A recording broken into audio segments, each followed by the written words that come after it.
Ladies and gentlemen, this episode is one for the history books. We have a World War II Marine Corps veteran on the show. He served in Iwo Jima as a flamethrower. Flamethrowers in Iwo Jima had a 4-minute life expectancy, and this man is the only surviving flamethrower that served in Iwo Jima. His name is Don Graves. He's 98 years old, grew up in the Great Depression, has experienced a lot of America's times, and gives us great perspective of what it was like growing up back then in the greatest generation known to America versus today, which is pretty eye-opening. Don gave me an artifact. Many of you know the studio here is full of artifacts from all of our guests and my personal service. This is a sword that Japanese commanders used to carry, and they would use it to commit suicide if they were going to be captured by an enemy combatants or if they knew they were going to be killed. This will be framed and on display in the studio for everyone to see. It's starting to turn into a museum here at SRS. Ladies and gentlemen, I see a lot of you out there pulling our content, making your own content. We made it super easy for you. There's a link below. It's got hundreds of reels. Take them, monetize them, make money off of them, put it on TikTok, YouTube, Instagram, Facebook, wherever you want. Make money off of it. All we ask is that you give credit to the Shawn Ryan Show and tag us or link our show in the description. Head over to Apple and Spotify. Please leave us a review. Tell us how we're doing. That really helps the show. Like, comment, and subscribe to the YouTube channel if you haven't already. Ladies and gentlemen, I just want to say thank you for all of the support that you give us and all the love. We here at SRS love you too.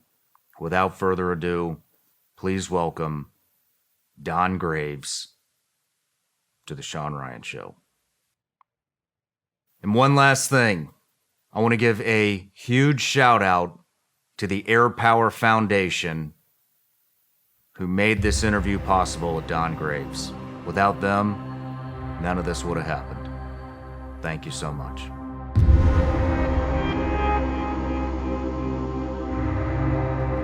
Don Graves, welcome to the show.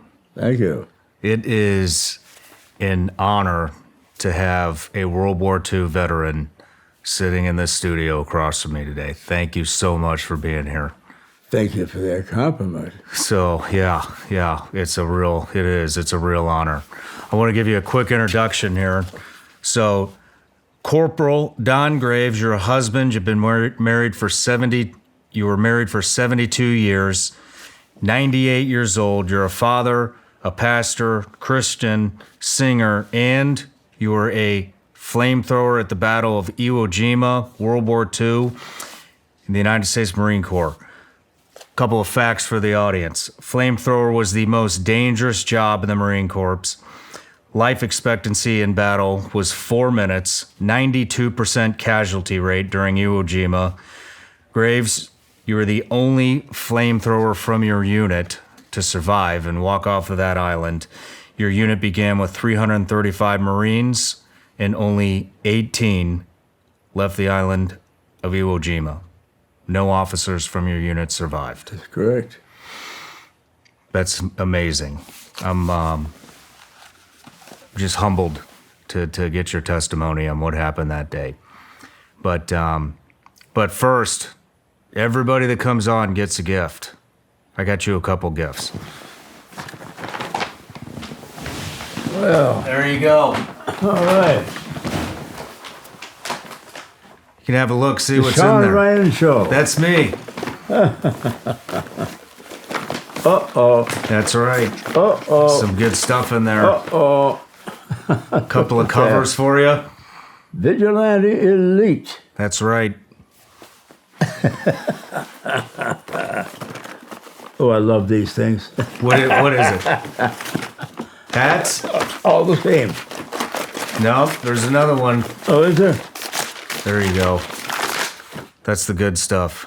Vigilance Elite Gummy Bears. Hoagie baked.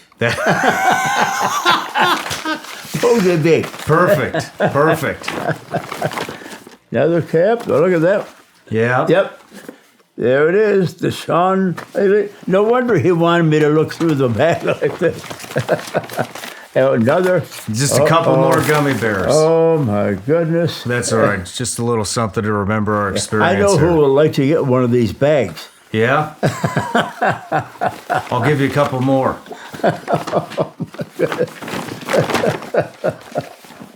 Oh, boy. This is real nice. That cap I'm going to really use. Good. Black.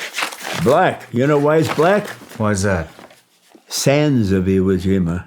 Black volcanic ash. Really? All black. Thank you. This is You're really welcome. good. You're welcome. And I got you one other thing. Just What's from that? one warrior to another, I got you a coin. Well, what? A coin. Oh, well, thank you. Look what I've got for you. A coin. Man, thank you.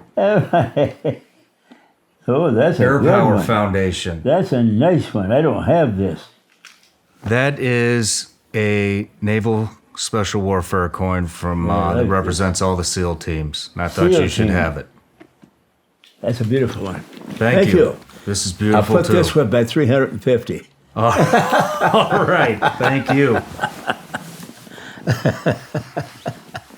All right, Don. So I'd like to get into the interview, but being 98 years old, you have experienced a lot in life, and you have experiences that not many people have been through. Like I know you grew up through the Great Depression, and so I'd like to start with your childhood, what that was like growing up in the Great Depression, and then move into World War II, Iwo Jima, and then we'll move into what it was like coming home after war at that time period.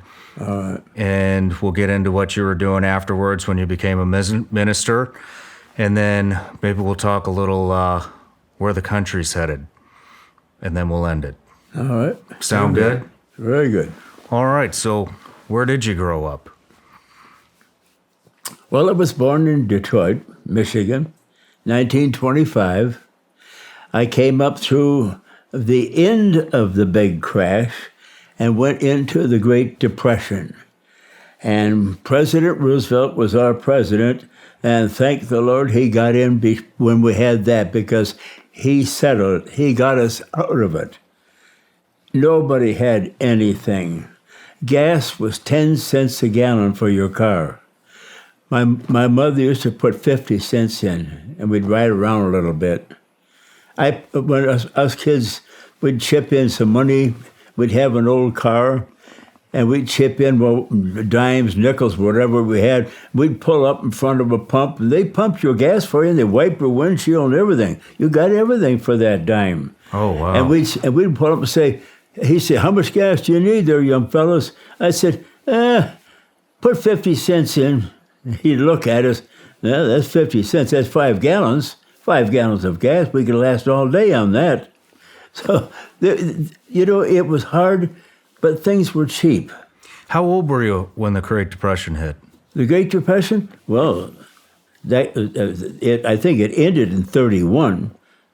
So you would have been... I think it ended around 6 years old? 1931. So I was born in 25, so I was just a little tot going through that, I can remember a Christmas. I wanted a trike. There were 2 boys and 2 girls. Not that early, but we totaled with 2 boys and 2 girls. I had a brother that was 18 months younger than me. And we had to share an old used trike that my mother got out of a trade shop. Really? She brought it home to us, yeah. And we would fight over that bike every time. My mother took it away and hit it on us, and that stopped the fighting. But we lived in a cottage. My grandma and grandpa lived on a farm, and they were on commodities. We were all on commodities, welfare, or whatever you want to call it. And that kept them going on the farm. And, it was hard to sell because nobody had any money. The money just wasn't there. And so we lived in the cottage all year round. And, cottages back then on a lake were made of panel, wallpaper, no insulation. And in the wintertime, and, it used to get down in the zeros, And we had a pot-belly stove, a big one. And we would get that going with wood. We went out and got wood. And we put that going with wood. When it got hot enough, we'd put the coal in there. We got coal in there. And then that would burn all night. And my job was to make sure that fire didn't go out all night.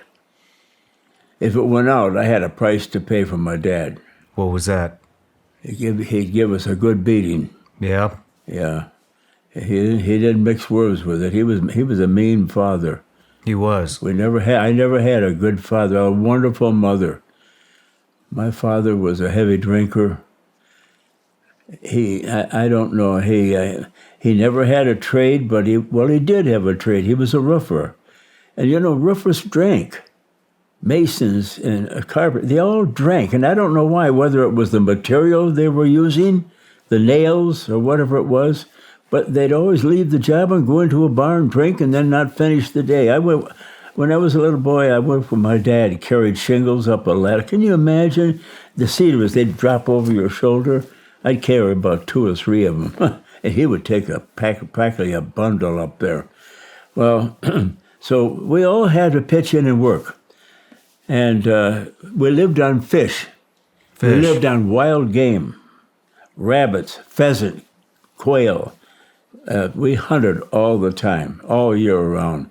And the game warden never said a thing because he knew we were on, the Depression was on. Nobody had any money.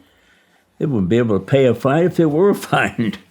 So, but those were good years because we stood together, we loved one another, and we fought together. We just kept things going. Well, the Depression lifted, and we moved in Detroit. My dad started getting some roofing contracts. The sad problem is that he just spent money, and it didn't come to the family. So we still struggle quite a bit. The Depression boys never had good clothes.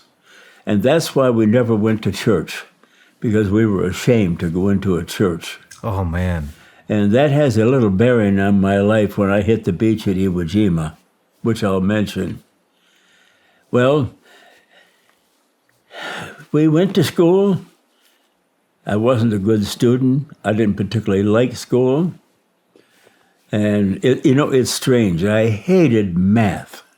I hated math. And if you don't do math, you don't do well at all because you've got to have math. And I just didn't like doing it. I had a tough time, so they held me back a grade. And then when I got in junior high school, that was a bummer. And when I got in the 8th grade, I was about 16 years old. And I remember the 3 of my 2 buddies, we grew up together in the neighborhood, and we had an old car that was sat in front of the house in Detroit. And we rigged a radio up. It was an old radio. We rigged it up, and we would listen to the big bands. And what were the big bands back the then? big band numbers. Tommy Dorsey, Jimmy Dorsey, the brothers, 2 Irishmen fought all the time. And we had, Duke Ellington. He had a black band, great music, good music. And there were so many. Then Bing Crosby, the crooner, he always was on a particular radio show. We'd listen to him. And my grandma bought his recordings on an old Victrola, which you cranked. And as a kid, I spent time playing Bing Crosby, and I'd go sit down, and Bing would be singing. He'd like to, over the river. There was no power left. I had to go and crank it up again. That's what we had to do, to listen to a recording. Kate Smith. The big lady, 200 pounds, great American woman. During the war, she introduced God Bless America. Irving Berlin wrote it for her, and she introduced it, and it just went wildfire. Today, nobody sings it unless I have them sing with me. They don't sing it. They don't know it. High school students do not know that song. And That's it's a a great shame. song. It's another patriotic song. So my brother and I, we struggled through. I sold newspapers, Saturday Evening Post for a nickel. I got 2 cents. A newspaper was 3 cents. I got half a cent. I got a cent for every 2 papers I sold. I mean, that's what we did. But you could buy stuff for what you had. You could always buy something. You got something for your money, you know. And and when we got to be teens, you know, we would go out to the lake and swim. We had a gang of us that get together in an old car, and we'd go out to the lake, my grandma's cottage. She'd let us use the cottage, and we had a beautiful 90-foot drop-off, sand beach, you know, sand waiting, then you drop down. It was a crystal clear, loaded with pike, loaded with bass, loaded with walleye pike, and perch and crappies. We lived on that stuff. Today, I love fish. You do. I love fish. I do. I love seafood. Yeah. Well, anyway, we were healthy kids. It's strange, isn't it? We didn't have a lot of stuff kids have today, but we were healthier. We went through a lot. We had all the diseases, even before they had all the shots. And it was strange, you know, we used to walk home from school and we'd notice a black Ford coupe. Well, when you saw a black Ford coupe, that was a nurse. And if it was in front of your house, she was in there waiting to give us shots. Oh, okay. Oh man, we want to skip and get out of there, but we know we had to go in there. So in we go, and she's here. They are. So my brother would come in. I had 2 sisters. All of us roll your sleeve up. I don't want that shot. Oh my God, we you know, in those days we were afraid of all that stuff. Well, they gave us shots. And then she left, and well, it wasn't too bad. Yeah, our arms were sore, but we went through all of that. We didn't have any particular thing to keep the pain away. But we were healthy kids. We didn't see the doctor a lot. We did have trouble with our teeth. And my mother, she was a great cook and a great baker. She had a bakery during the Depression. I can remember in Detroit, on the west side, we needed a place to live, so there was a store, and in the back there was everything you needed. It was everything to live with, but in the front it was sort of like you could put they had a couple of counters in there so you could put a bakery in, and we put a big shade, a drape across that. We lived behind that. That's how we lived, and. She would sell bakery and sell cakes. The only problem is my dad would tap the till.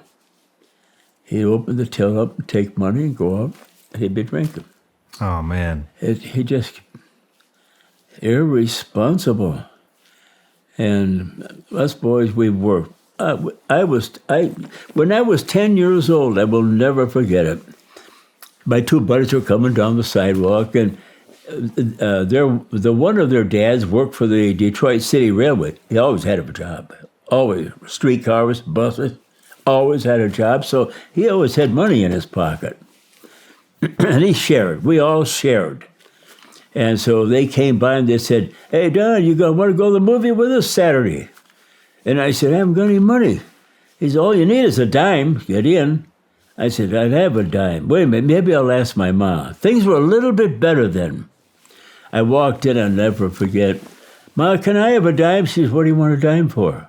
"I want to go see a movie. Ken Maynard, favorite cowboy, is going to be on." She said, "You want a dime?" I said, "Yes, ma'am." "Go earn it. I don't have it. I don't know what we're going to have for supper, but we'll have something." She always managed to have something. And you know, she said that to me. And I went out, and my two buddies says, I will each give you a nickel. Let's go. And I never forgot what she said. So I went to work. After school, I did everything I could. I shoveled snow in front of stores. I'd ask them if I could clean their, they'd give me 35, 40 cents like that, maybe 50 cents, 25. And I always had money in my pocket. And you always have friends when you have money in your pocket. All your buddies come around. You learned that at a young age, huh? Oh, Don? yeah. So I became quite independent like that. I've worked since I was 10 years old. And I'm paying a little bit for it right now. But the ministry, that was mental stress, you know. But the other work I did, it was decorating. I climbed ladders, hung wallpaper, refinished wood, antique furniture. I did it all in the line of decorating or refurbishing. And that was hard work. And now my legs are paying for it. I believe that's what it is. Really? Yeah, because I never injured my legs. Yeah, but they say you'll still pay a price. I remember coming home from the war. I sat in the front room. My dad was reading the paper, and I says, you know, Dad, I'm really lucky. He said, why? I said, I went through 4 years of war, and I came home. There's not a thing wrong with me. He said, give it a little time yet. He was in the First World War. He said, when you get older, you're going to find out you're going to pay. What did your dad do in the First World War? In the First World, he was in the Marines. He was in the Marine Corps at PI, Paris Island. I was San Diego, Hollywood. And they got that swine flu swept in there and killed a lot of them. Really? They didn't have anything to take for it. And he got it. And he did have a problem continuously. Didn't keep him from working, but it would hit him every now and then. You'd come back on him. But a lot of them died, so he couldn't go aboard ship. They wouldn't put him on a ship. So they just let him do whatever they could keep him busy doing, you know. Well, the war ended. We only fought in it for a year. It ended. Well, he came home and went back to roughing and doing that type of work. But those fellows, his brother worked with him, and both of them would go out and get drunk and never work on the job. It was irresponsible. Their father was no good. I met my grandpa once or twice. Heavy drinker. It was passed on down the line.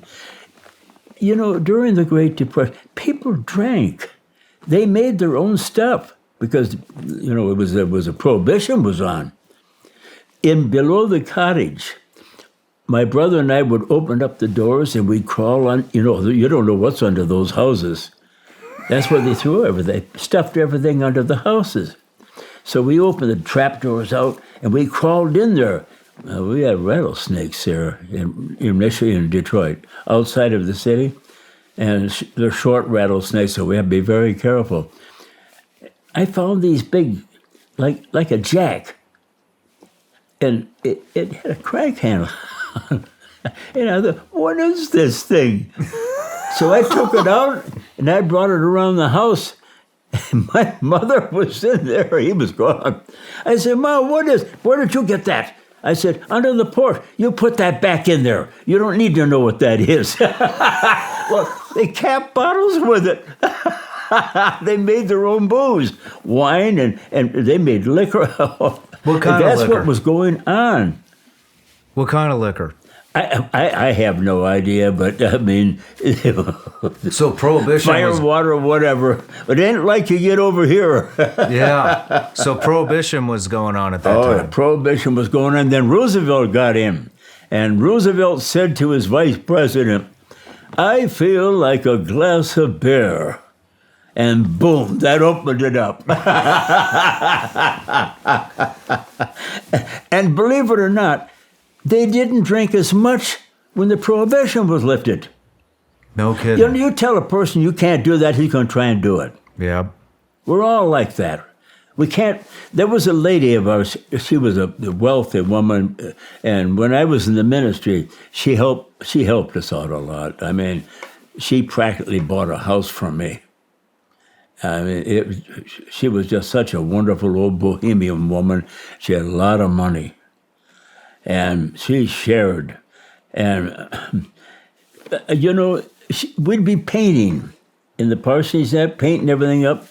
And she'd come in, she says, "How are you fellows doing?" And I says, "I do want one to look at Mary. Don't touch him because it's wet." And she'd go to the wall. Oh. Tell them not to do it and they'll do it. Especially children. Yeah. Well, I don't know if I told you enough about growing up as a child. What was school like back then? What kind of stuff were you learning in school? School was very strict. You didn't mind it, but I go in and speak in a lot of high schools and junior high schools. They hang around the halls and horse around, and we never did that. You didn't do that. You went to your classroom. There were hall monitors. I don't see them anymore, but hall monitors, there were students that were advanced, and they would tell you, "Go to your room." They could order us in our room. It was strict, and yet you didn't mind the strictness because it was a system that you got used to. You know exactly what to do. Our teachers were older women, never young women, and they were spinsters. They never got married. They were dedicated to their profession. They were our second mother. I know I am not the only one out there that struggles with sleep. I had a major problem sleeping. In fact, I didn't sleep much at all. I wake up in the middle of the night with a sore back, a sore neck, sweating, because for some reason I sleep hot. And then on top of that, when you do wake up in the morning, because you always get like that last 45 minutes before you know you got to wake up, right? And it's like the race against the clock to try to get a little bit of sleep. Then you get the sleep. Then you got to spend, at least I did, my first 45 minutes of the day stretching, wandering around the house in all kinds of weird positions just to try to loosen my back up so I can put my shoes on to go to work. Well, then I started going to mattress stores and you guys get it. You go to the mattress store and you get like 20 different sales pitches on why you need to buy the $6,000 mattress. Well, I had a friend tell me about this company, Helix Mattresses. So I went to the website. They got 20-something mattresses to choose from. They're all memory foam. They have cooling technology that keeps your body cool at night. That way you're not waking up sweating like I am. And the cool thing is they actually have a test. Don't worry, you're not going to fail it. But it's just a questionnaire, and they ask you a little bit about your sleep routine, what positions you're sleeping in, and then they make a recommendation on what they think the best mattress is for you. On top of that, they have a 100-day test period where you can sleep on the mattresses. If you don't like them, you can return them, exchange them, whatever you want to do.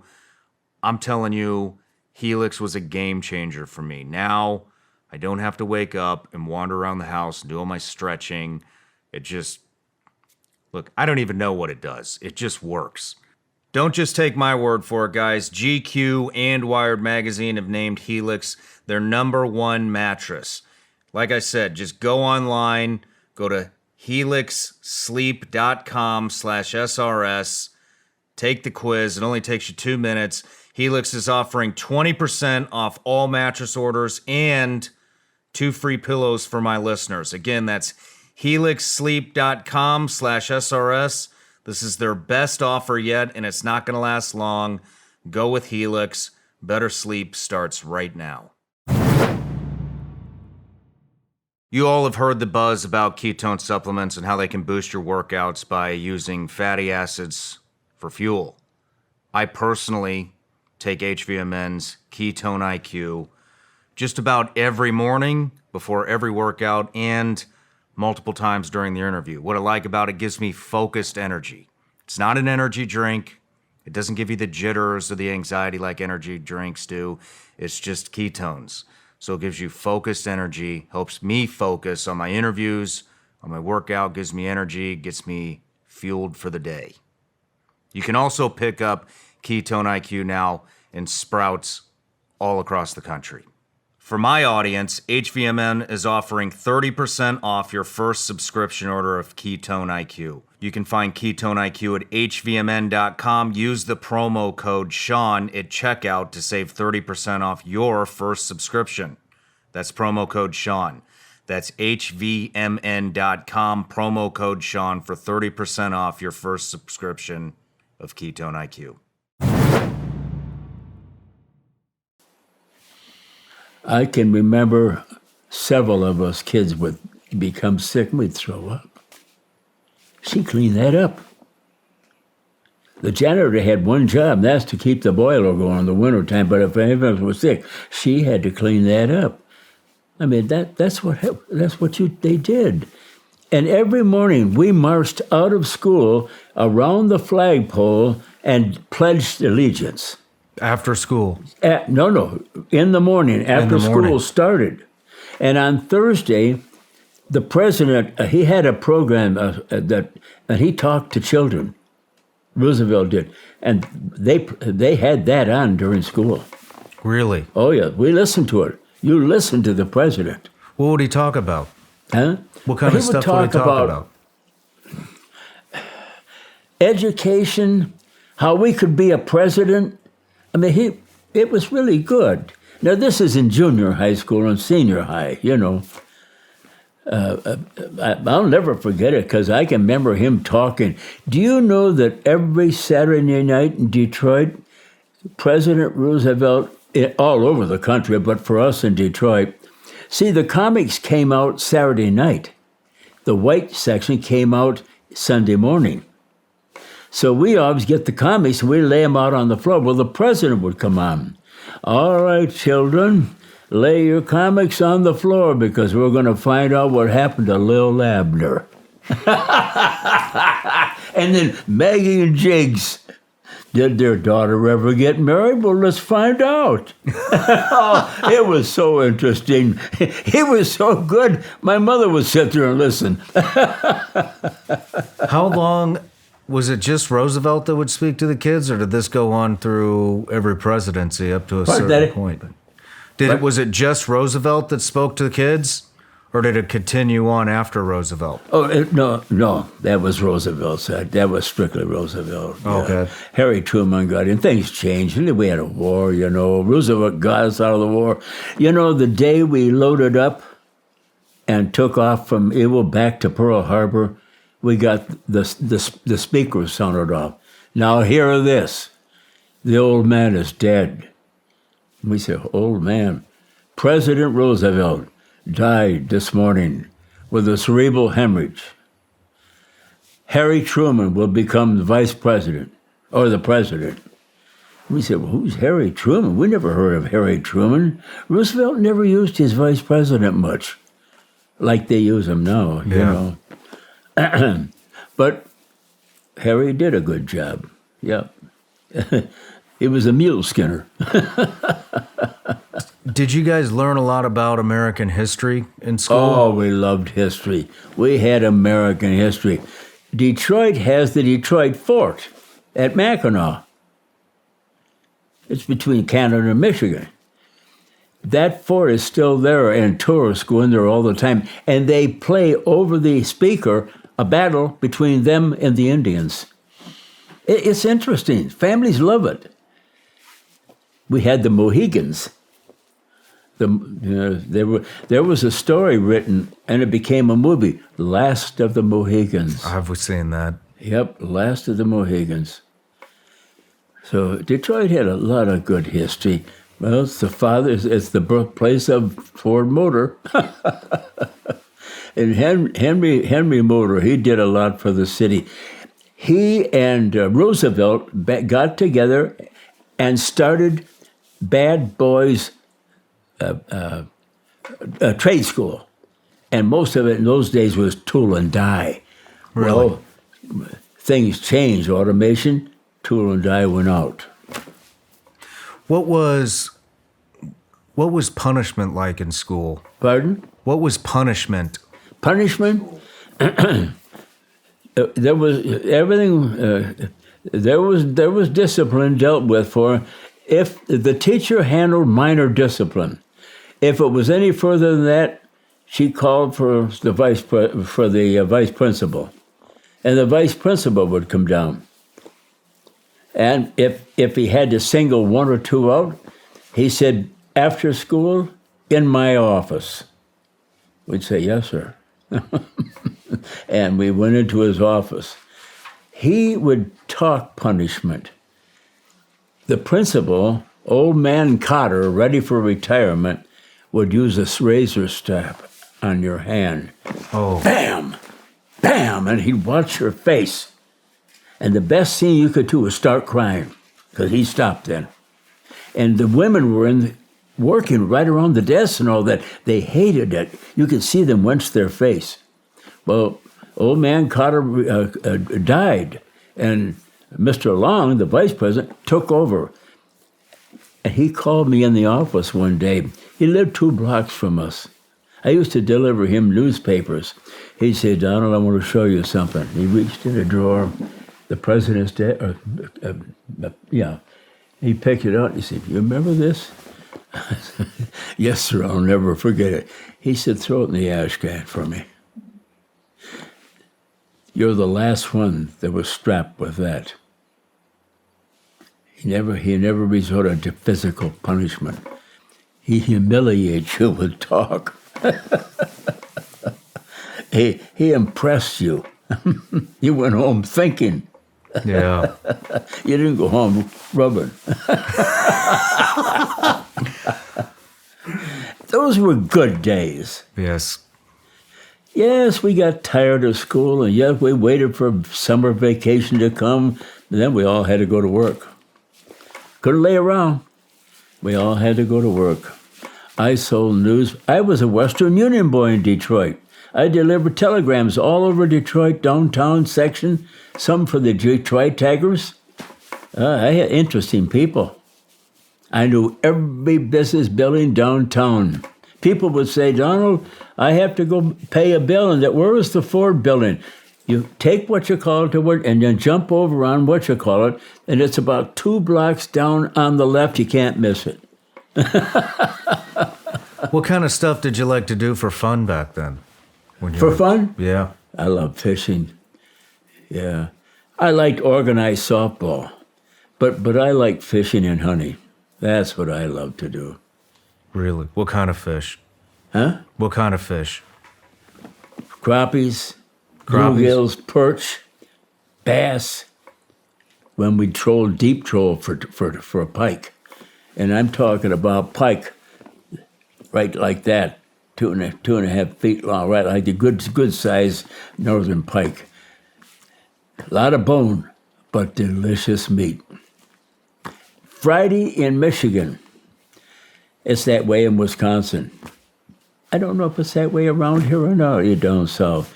But every Friday was fish night. It was fish night. Yeah. And everybody loved to go out for fish. I'd say to my wife, today, Friday, the kids would be gone. Want to go for fish? Yeah, let's go down to the golf club and eat fish there. Friday night fish. What would you hunt? Huh? What kind of animal would you hunt? I love rabbit. My mother could roast rabbit. Oh, she was good with rabbit. Yeah. And I love birds. Grouse are delicious. Very delicate. Yeah. Deer? Huh? Venison. I like a good venison steak with pancakes. Really? Oh, that goes good. Maple syrup. It goes good. Yeah.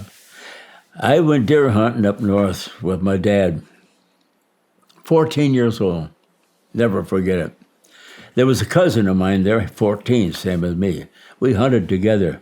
They put us on a stand, and we had slugs and a shotgun. They had rifles. They went around, drove them towards us. And then when they come at us, they would either fire at them or tell us which way they went. Because when they came at us, they'd veer off and go that way. So they wanted to know why we didn't take a shot. We couldn't kill them. We couldn't do it. We were young. They would stand there and look at you How could you kill something like that? Yeah. Unless you were starving or hungry. We couldn't do it. We couldn't kill them. You're not even going to use your guns anymore. When we get back, leave them. What kind of rifles were you using? Huh? Do you remember what kind of rifles you were using? Winchesters, yeah. Remington, Remington? 12 gauge, 16. You know, what they claimed on birds, the best weapon was a 20 gauge. Straight ahead, you know. I believe that's still true to Small this pattern, day. Yeah. like a bullet.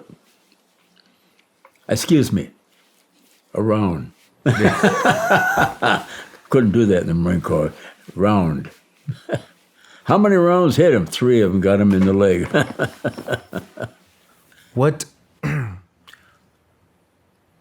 got your interest in the military? Pardon? What got your interest in the military? My dad was in the Marine Corps in the First World War.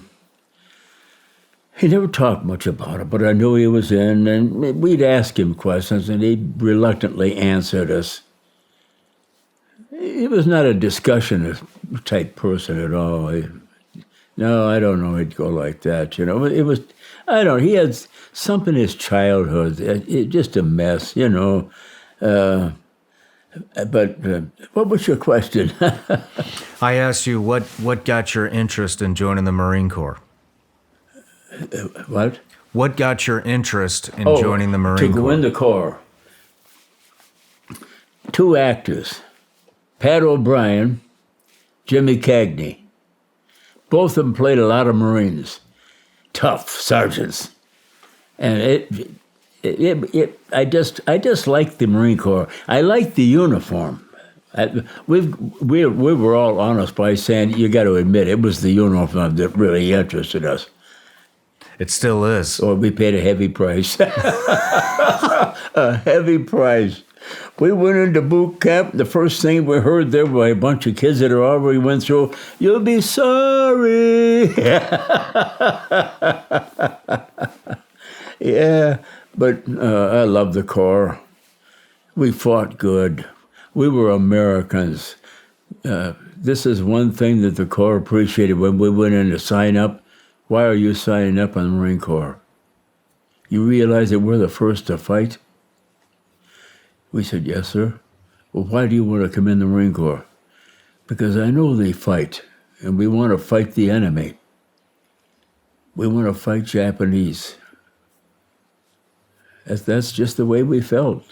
See, we learned that. We learned that in school also. A lot of patriotism back then. Yes. And the movies went to war. Yep. Hollywood was good in those days. It's a bunch of trash now. Trash. What was the media like? Media? Yeah, the news. Were they very... I think, in all fairness,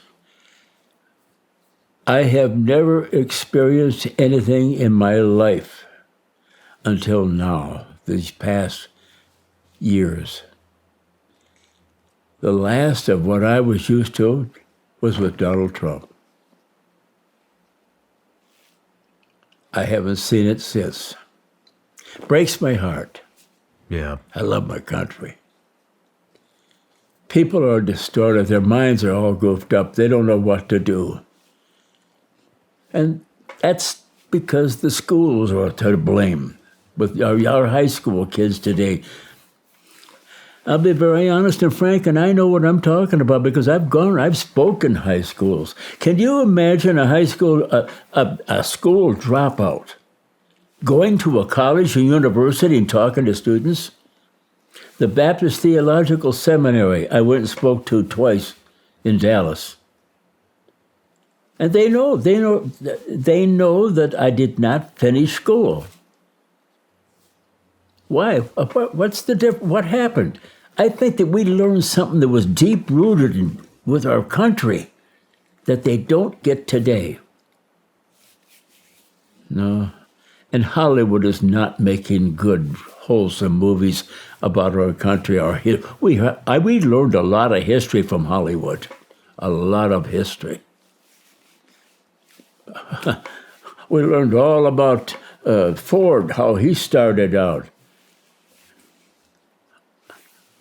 Our electricity, everything. The first mirror in an operating room, Thomas Edison put a mirror up, and it deflected the light directly right on the wound where they were working. Yeah. But it was done by reflection. He thought of that. We saw all of the Thomas Edison movies, very educated. Alexander Graham Bell, the electricity. How that Wabash, Indiana, is the place where they lit the first lights. That town is still there, and those lamps are still there in the streets. Really?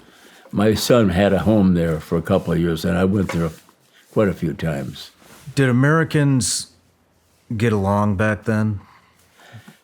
I think that we got along good with, because, we had parades. We had parades all the time, and I thank my dad for doing it, but, young boys forget. And when the flags would come by in the parade, we'd be sitting down. Get up on your feet, the flag is coming. Now, can you imagine my father spending more loyalty to the flag than he did his family? But that's what he was. That's what he was trained. He was a Marine. So we would stand in our home. When Roosevelt spoke, we stood up in our home. Wow. That's the way it was. Some different times. A lot of respect. We had parades. Do you know that all the car industry, the big factories in Detroit, do you know that the 4th of July, they all had company picnics, and families, members and families that worked there were invited to the picnic? Everybody went there. The parks were jammed full all over the city of Detroit. They paid for everything. That's gone. There's nothing like that anymore. After the war, it ended. It stopped. So that lost a real relationship, a touch there. There was a bond there. Yeah. We've lost that. Boy Scouts. I was a Boy Scout. I speak to Boy Scouts. Up at Roanoke, they had Boy Scouts there.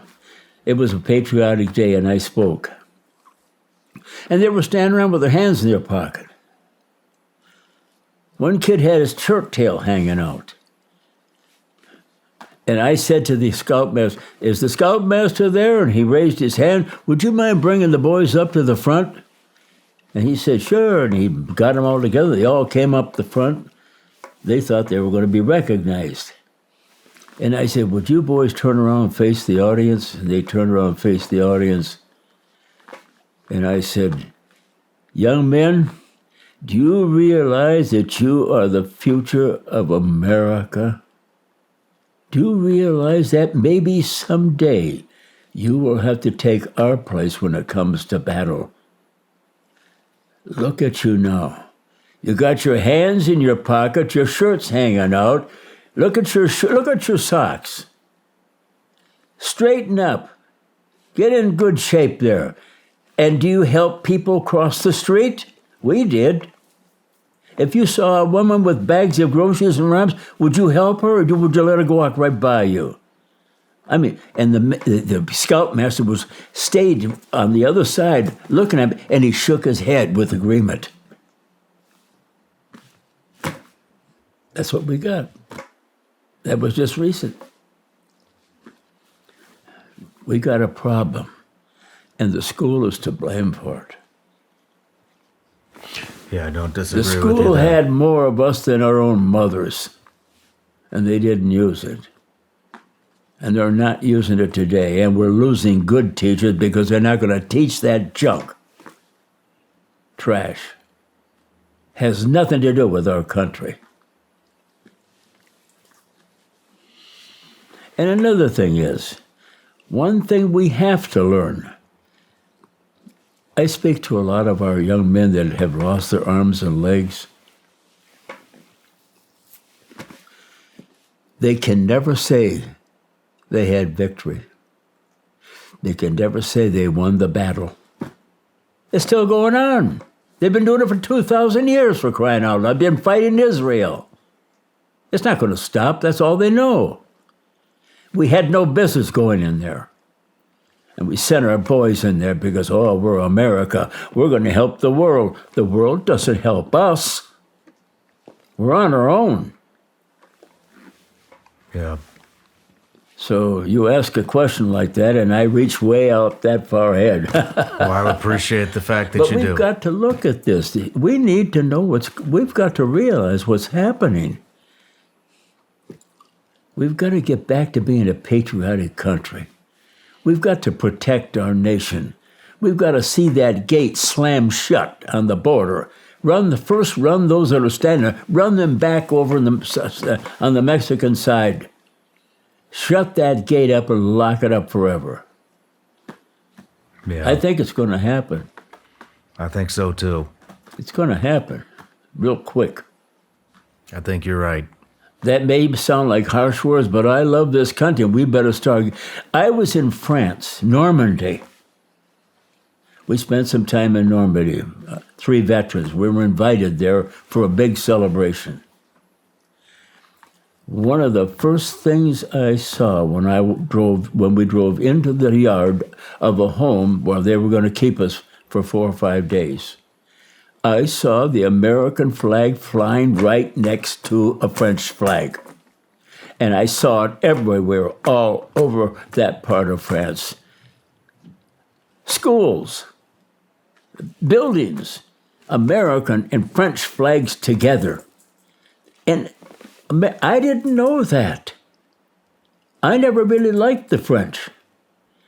I didn't like the way they fought. I didn't like the way they stood back when things were happening. I just never liked it. I had a lesson to learn. Those people loved their country. They went through battle hell. They have memorials, and they're not going to erase them. I was told that they've got memorials. They have stains on walls where they had firing squads during the First World War. I never liked that. Well, let me tell you something.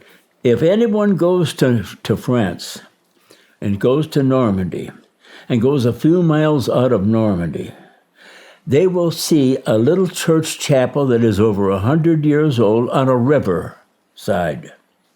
It is called the Church of the Blood-Stained Pews. We didn't know what that meant, so we were invited in. It's a history. St. Patty was in it. Really? He went there. And we couldn't understand what this blood stain was. So she took us on a tour and showed us the benches. There are blood all over the benches, stained dry. Wow. From the Second World War. The Germans took that town over. And they fought from inside of that chapel. And we beat them and drove them out of town, but our boys got hit. And they set a hospital up inside the church, but hadn't done it. They couldn't quite get it all done. And the boys were sitting in the pews waiting to be taken care of, and there was blood all over the place. It's still there.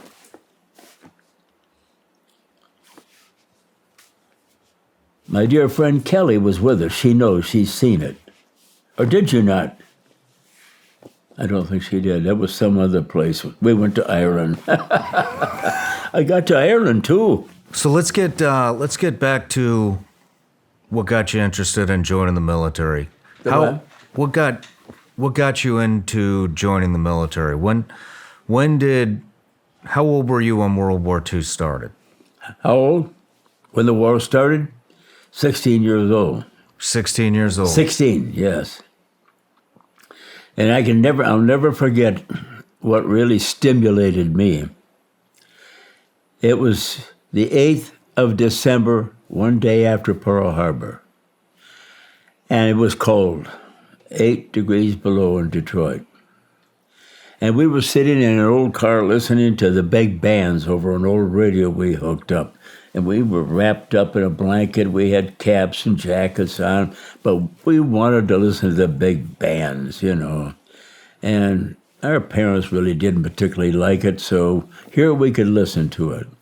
And then all of a sudden the announcer comes on. He said, "Ladies and gentlemen, we interrupt this broadcast. The President of the United States will address the nation." And on came Roosevelt, our hero. He led us through the war, and we beat the enemy. And this is what he said. Yesterday, December 7th, 1941, a date which will live in infamy. The United States of America was suddenly and deliberately attacked by naval and air forces of the Empire of Japan. I interpret the will of Congress and of the people. We shall gain triumphant victory, so help us God. I don't know if I've ever been this excited to represent a brand. I'm talking about First Form. I just align so well with what they've got. First Form is a supplement company. They have just about every supplement you can possibly imagine, all grade A stuff. Let's go through some of the stuff that, some of my favorites, all right? Here we go. 1, Enduro Performance. This is a non-stimulant pre-workout mix. Guess what? Made in the USA. Protein sticks and the protein bar. Look, I'm an entrepreneur. I'm super busy. I don't have time to go to lunch. In fact, I don't even know what a lunch break is. This is my lunch for the most part. Then we got Opta-Reds 50. Guess what? Also made in the USA. So is the protein bar and the beef sticks, actually. But Opta-Reds 50, guess what, guys? Beets, super healthy for you. Guess what? They taste like shit. This doesn't. 2 scoops, throw it in there. You get all the benefits of having beets with Opta-Reds 50. Then we've got protein. Everybody needs protein. If you're not taking protein, you should be, especially if you work out.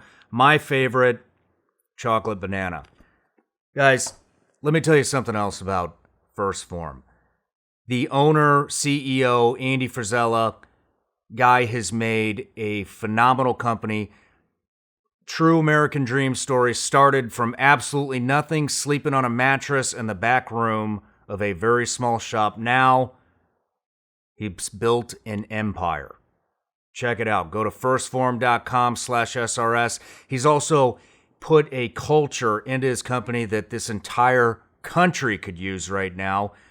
Gave me a ton of inspiration. I used to listen to his podcast, Real as Fuck, when I was building my first studio in the attic of my house 3.5 years ago, right when this show started. Can you believe that? Now I'm repping the brand. And if you haven't checked out their podcast, you might want to. Like I said, Real as Fuck. Check it out. I'm actually on there.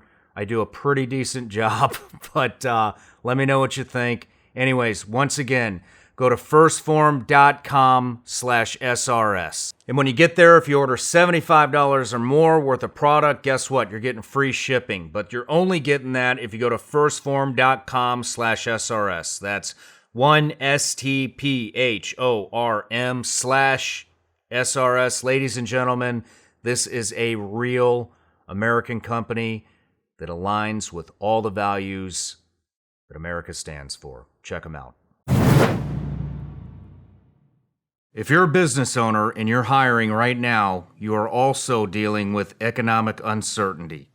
Now is the time more than any other time that you need to hire the right people faster and more efficiently than ever before to keep your costs down. Thankfully, there's a site like ZipRecruiter. From pricing to technology, everything that ZipRecruiter does is for you and what works best for you.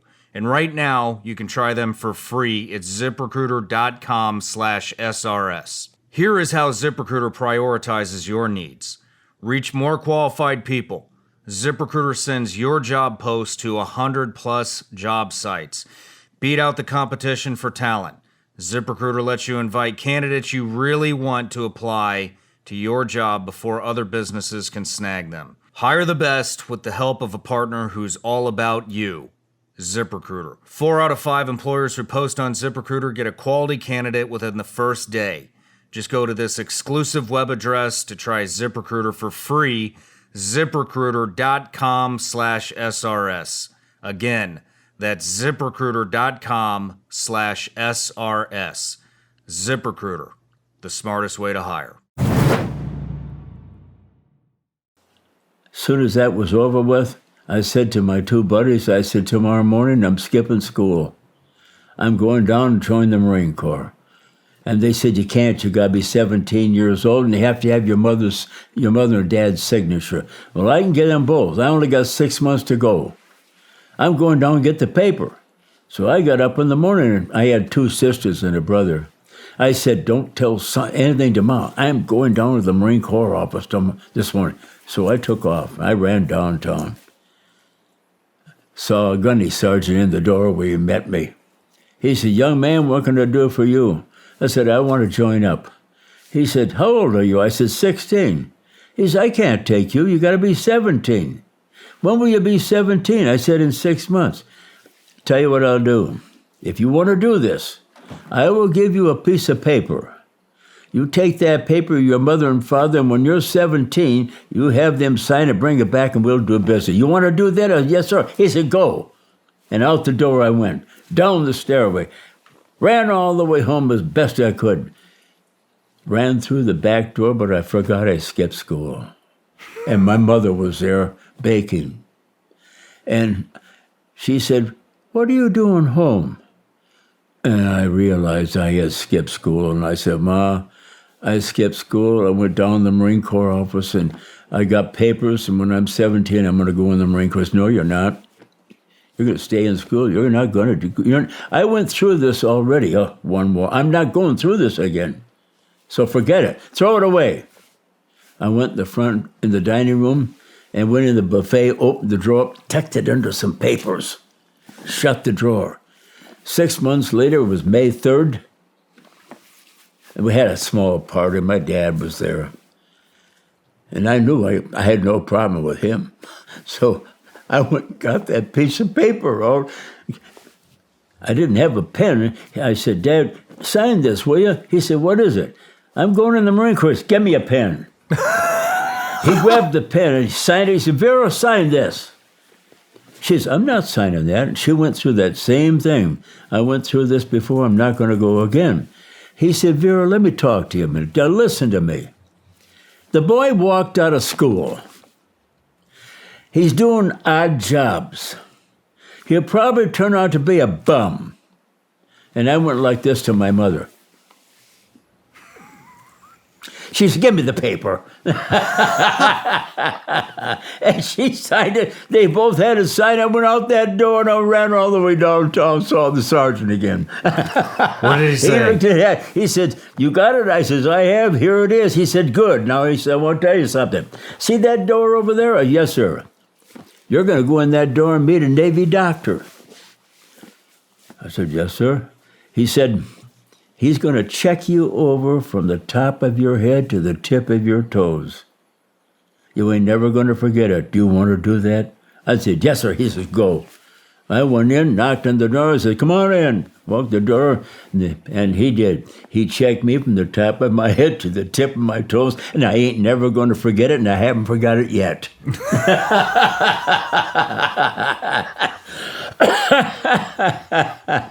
That was it. That was the start. Well, he said, I'll call you in 2 weeks. And your mother and father bring you to the train station. We'll go to San Diego, and you'll go 8 weeks of boot camp. How many 16-year-olds were signing up back then? Or 17-year-olds? Well, a lot of them tried it, but you had to have your birth certificate, and the birth certificate doesn't lie. There it is. So they had to be 17. You hear about them sneaking in the Army. That was a lot easier, but you could never do it in the Marine Corps. Really? No, there's no way you're going to get away with it. They're not going to take that liability. They just didn't think they had to, you know. Yeah. But A lot of people joining back then? Huh? A lot of people joining the armed forces? Oh, it was when you boot camp. Oh, in San Diego, the Marine Corps base. that parade ground where we trained was so packed full of platoons of young kids. It was amazing how we didn't hit. We went right around one another. The DIs were good. They yelled command of everything we had to do. Left oblique, right oblique, left turn. And we never run into one another. They couldn't. In fact, they stopped taking them in until we could get them out of there. Graduate. Tyrone Power, the actor, was in there. One platoon behind me. Glenn Ford was in there. Eddie Albert from Green Acres was in there. Really? Yes, we had people in there from Hollywood. Hollywood went to war. Everybody was joining. The Duke, John Wayne, tried to go in the Corps. And the officer said to him, he says, Duke, he said, take care of your family at home. You're 40 years old. He says, go home and take care of your boys and make movies so we can learn something. We learned from Hollywood. They had some good military movies. Yeah. They really did. It's exaggerated junk today. There is one I highly recommend, Letters from Iwo. That is a classic. If you want to know how the Japanese really felt about fighting on Iwo Jima, see that movie. They were lied to. They were told by the politicians that they were on a holy war. And that meant they would never surrender. They would always fight to the death. But all of a sudden, the soldiers started surrendering. They got word that they were lied to. That's what it was all about. Well, what was your training like in Marine Corps boot camp? The Marine Corps, very severe training. Our DIs were, I don't know what's going on now. I can't speak up for it now, but our DIs they had a lot of time in the Corps. They were salt. They'd been in the Philippines. They had really been around, and they were stiff. I mean, when you had rifle inspection in the morning, every morning, port arms, unload weapon, pull the bolt open. He would come by and grab that out of your hand and flip it around his hand. Look through the barrel on that. He'd find something wrong. What is this? I looked at it and I thought, sure, I cleaned it. I said, sir, that's dirt. Wipe it right on my face, just like that. Clean it off and clean your weapon. I want everything clean on that weapon tomorrow. I mean, that's the way it was. No, we never left home before. I mean, that would bring tears to our eyes. I mean, we felt beat down on the ground, but it made men out of us. Show me a platoon that'll go through the Marine Corps, training, basic, and walk downtown on Liberty. He doesn't slouch around with his hands in his pocket. He's marching. We walked like we were doing cadence everywhere we went. My daughter told me, one time in Dallas, she said, I was waiting to go aboard the plane. And we were about 3 or 4 of us waiting. A young man came up and he had a suitcase and he set it down on the ground, on the floor. And he was standing there and he was looking around. He said, this young fella, he said, can I ask you a question? He said, yes, ma'am. Are you a Marine? Yes, ma'am. She said, I thought so. You can see it. You can tell it when he walks down the street, if he cares at all. Yeah, I'll bet. What else did they train you to do in boot camp? Excuse me? What else did they train you to do in boot camp? It was a matter of your calisthenics, your marching and all that. That is to uniform right, parades, ceremonials. You have to learn and know that. The rest of it was combat training. One of the first things we did We had bayonets. And we had our rifles, and we fixed bayonets. And he had each one of us come up. And they had a dummy there. And he said, there's a Japanese soldier coming at you there. What are you going to do with that rifle? And we would thrust that blade in. But we'd just poke it. And he'd stop, grab it out of your hand, shove you back and say, you're dead. Hey, just like that. Like, can you imagine talking to 17-year-old kids that way? Like, first time they left home, but we needed it. We're gonna face the enemy. I mean, and these guys, they've had it drilled in their head too, because a lot of them never saw any action yet. You know, too young. But he showed his. Now I want to show you something, and he took a rifle with his bayonet, and he showed us what you do. If you can't get it up, pull the trigger. It'll come out. That's what you learn. So you went to Delta Company's 2nd Battalion, 28th Marines, 5th Marine Division, correct? Yep. Brand new division. It was brand new at that time. Called Spearhead Division, and Roosevelt wanted that division specific for one thing, which we never knew till one day off the island, Iwo Jima. Really? Absolutely. We did not know. But I knew one thing after I saw Iwo. We didn't know it at the time, but we always invaded a knoll or a hill. If you've been out San Clemente Island? Yes, I have. We invaded that island. Really? Yes, and there was just like a volcano on it, you know, and we would approach that, and I'd use fire and everything. I mean, we trained on that island. That's what it was used for. Wow, I trained on that island. But we didn't understand. It didn't mean anything to us. Yeah. But here we're standing there looking at Mount Suribachi, and I said, my gosh, now I know what the heck we were doing. So you went from San Diego, and then you went to New Zealand. Yeah, that first time over. Where? Yes. We went to New Zealand to train. Because New Zealand opened up its doors. They have a great vast of desert because they have a lot of cattle, sheep. And it was just like California.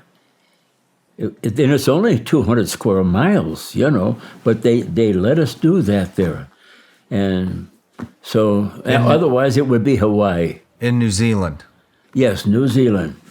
Did you know you were going to Iwo Jima when you went to New Zealand? Did we know we were going to New Zealand? You never know where you're going to go. That's never told. That's never brought up. You just go. Do you know we left San Diego, arrived at New Zealand 21 days later. Zigzag, 7 knots, just like that, slow. That's slow, but that was because of submarines. You don't run a straight line. You zigzag. So when we went from island to island, it took a long time. Did you see any engagements from submarines? Did you see any engagements? We never did. And you know, I had a sailor was standing alongside the line.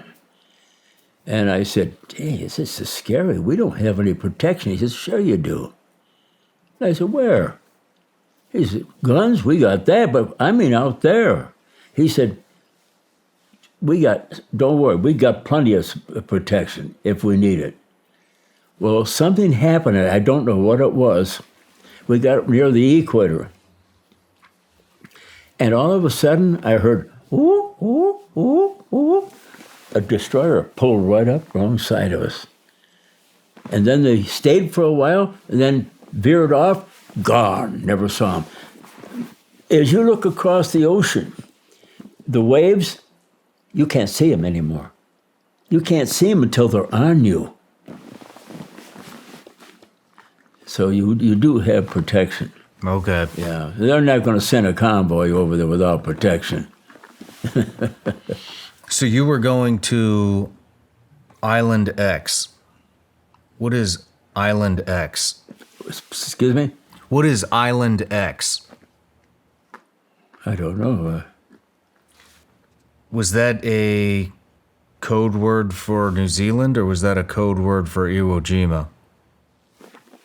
No, we never used a code word for Iwo Jima. Okay. No, I don't know where, if that, I don't, we knew all the islands. They were named, because we weren't heading for an invasion yet. But, when we packed up and left New Zealand, we were ready for combat.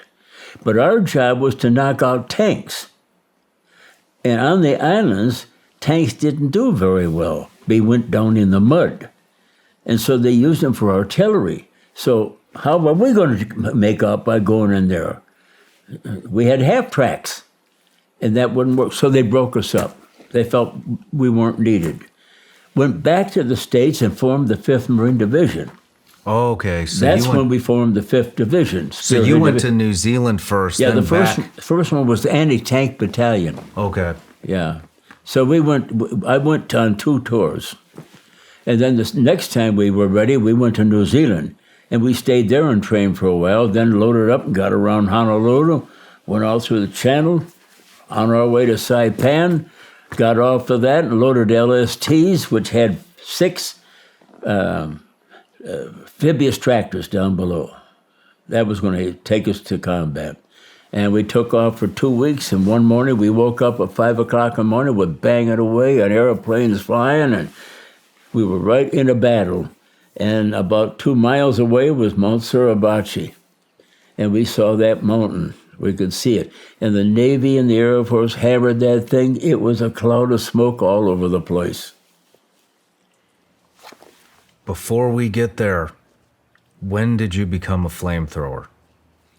I was issued a flamethrower to begin with in the 5th Division because that's what we were going to train for. My job was, of course, to knock out pillboxes, fortifications, burn them out. What does a flamethrower carry in combat? 5 gallons of fuel, oil, gasoline mixture, a lot of fire, no napalm. Napalm's a jelly and it throws chunks like that and burns. We didn't use that. The tanks used that. Okay. And they could shoot it way out. How far did you carry a sidearm at all, or?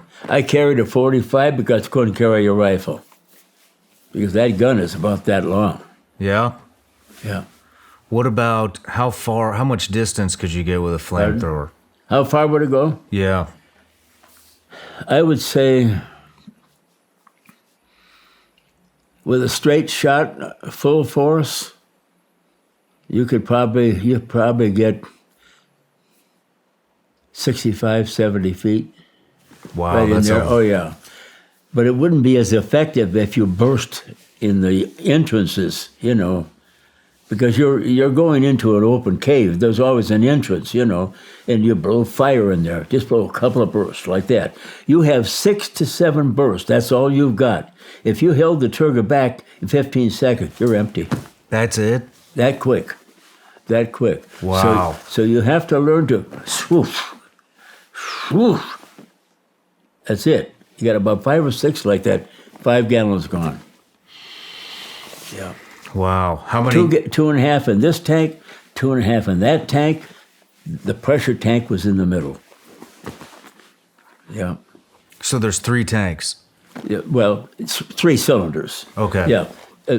That middle one was reinforced steel. And the other tanks were close to it. The only thing that I would think of is if they shot me from the back and a round hit between the tanks, it would get right through in my back. But if it hit those, they were oval, so it would probably ricochet off. Interesting. Let's talk about the gourmet breakfasts the morning of the invasion. The gourmet breakfast. we got up in the morning, and they had chow on top side. They brought it up because the amphibious tractors were down there. We had to live on that thing for 2 weeks. On top, on a blanket, that was it. And we had to leave the blankets there when we got off. And all of a sudden, there was, every now and then we'd see a Jap Zero in one of our planes fight overhead. We'd see that. And then the shells from the warship, the battleships and that, you could hear them shoo, shoo, shoo, shoo, like that, and then we'd watch where it would hit. Well, anyway, they brought the chow up, and we had steak and eggs. I never had a steak in the Marine Corps. I had a lot of eggs, but not a steak. So we're standing there eating at makeshift tables, and I said to this kid next to me, I said, "Hey, buddy," I said, "what's with the steak and eggs?" He said, "Graves, think about it. What do they do with convicts before they execute them?" That's the kind of humor we had going into battle. It's crazy. But that's where we were. Until we got in it. And it was reality. Yeah. And I'll never forget, we passed by a transport, and the Navies were up on the bow waiting for us to go by, And they'd have a cup of coffee, and they'd say, "Give it to them, they're a Marine, give it to them." They were nice, "Give me a cup." No. Did they give you a mission brief before you went in? Give us what? A mission brief?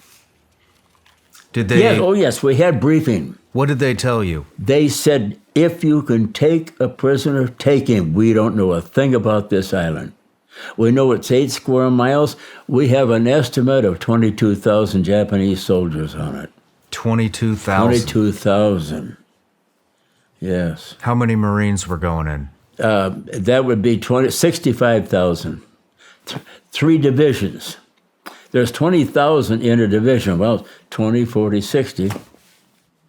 So 60,000 Marines took 22,000 Yes. Japanese at Iwo Jima. Can you imagine on 8 square miles? No. But you see, they fought underground, then came up, fired, and went back down underground. So they weren't actually fighting on top side, Why did we want to invade Iwo Jima? Iwo Jima lie in the way, in the path of Saipan, our B-52, B-52. Is that Bombers? Right? Yeah, 52s were there. And, B-29s. The B-29s were there, and they went direct flights there to Tokyo, dropped their bombs, and had to get back to Saipan. The Corsairs that from Saipan could not travel that far. They ran out of fuel. So they wanted to have that island for a place to land in case they were hit. And also, the P-51 would meet them, take them there, and take them all the way back to Saipan. It traveled that far. Okay. The P-51s. So Roosevelt designed this. That was his idea. And I thought it was a costly thing, but when it was all over, we saved 29,000 Air Force personnel in some of our planes. Wow. What was the mission brief? When they told you... What did they tell us? What did they tell you? Well, number one, if you can take a prisoner, take him. If you can't, you kill him. That was just primary. That was it. Because what could they tell us? They tried to talk about the airstrips that were fortified, but they really didn't know. I mean, it was just a lot of guesswork. So I think that we were surprised an awful lot as we fought on that island. We were surprised. So you landed... They had a 500... They had it at Camp Pendleton. I don't know if it's still there. They had it out in front on display. But they had it made something like a 500 MG rocket. And when it launched, it went like that, and you could see it. You could see it, and it would drop and blow up. It was a rugged thing. It could only go short, but it could go all over the 8 square miles. And that was the thing that we tried to find. We could never find it. Well, what happened was we were told that we were going to, well, see, I'm going too fast because we had left Suribachi, gone to Hill 362A. We lost our battalion there. And my job the next morning was to turn my flamethrower in, grab demolition, and another man and I, we went up and we fixed a shape charge to drop that top in because that's where they were firing out of on our battalion. And when we reached the top, I counted roughly 50 Japanese dead soldiers on top of that island. And we had to crawl over them to get to the mouth of the cave. And we set that thing off, and it billowed with fire, just billowed inside. And then it was over. That seemed to stop them, but they went to the north. They just went underground to the north. That's what they did. Well, Don, let's start at the very beginning. So, you landed. You arrived at Iwo Jima on the USS Missoula, correct? Yes. Landed on D-Day, the third wave onto the beach. February 19th, 8 o'clock in the morning. And the mission was to secure Mount Suribachi. Yes. The mission was supposed to last 2 weeks. It wound up lasting 6 weeks. Japanese had underground bunkers called pillboxes. You were a flamethrower. Let's just step by step from the brief to loading up the insertion on the beach. What was it like on the insertion to the beach? I had 2 men, one on my left and one on my right. We were pretty well much alone. We didn't wait for anybody else. We just kept doing our job, bellowing, firing what we thought they might be in, then we'd move along. Were they shooting at you before you landed? This is where the 2 men come in also. If they come now a lot of them are on fire and come running out. Bang, bang, we drop them. They would kill them right there. If they would come up with their hands up in that, then we would call for support, and they'd send a bunch of people up there and grab them. But it was a different kind of a fight. We never fought like that on an island before. And Iwo Jima was all volcanic. So they had to tunnel in everywhere they went. And it was solid and hard, to get in and stay in. They lived in it. They lived in there for 2 years before we came. So the idea was to block them up if we could. And the only way we could do it was to close it in. Now, the engineers followed us.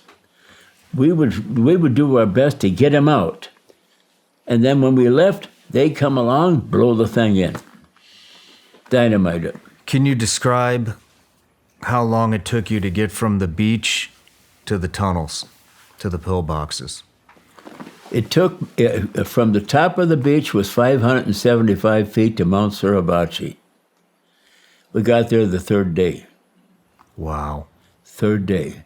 They come at us at nighttime, but during the day they threw everything they had on us because they're right down on us. They can look, they could see us.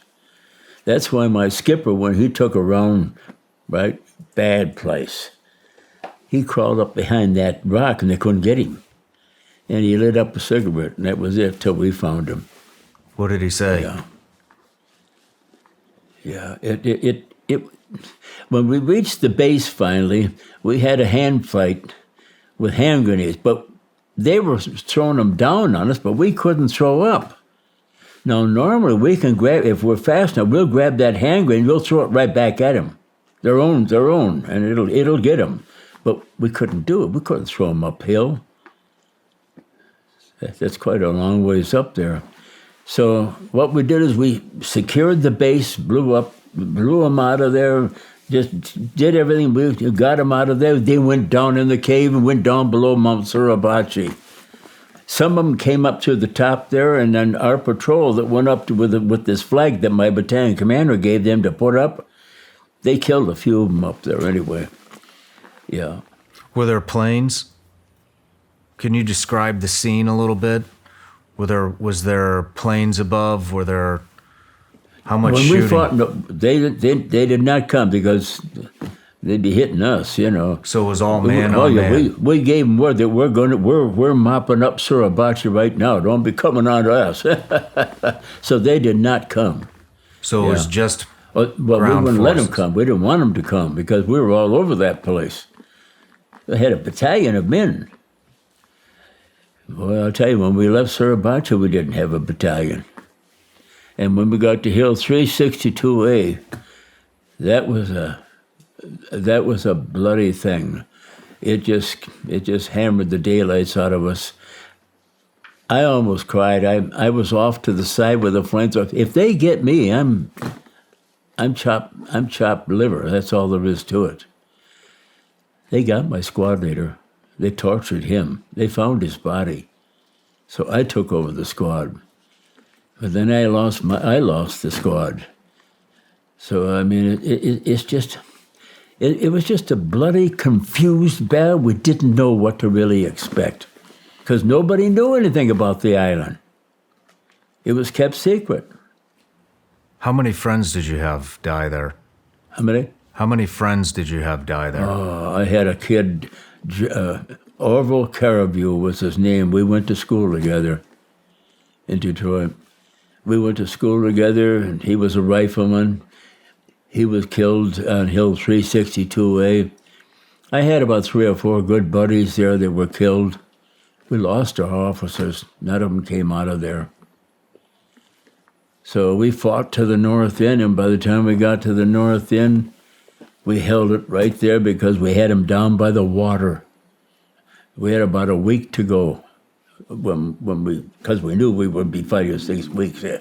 So we had about a week to go, and we would have it all done. And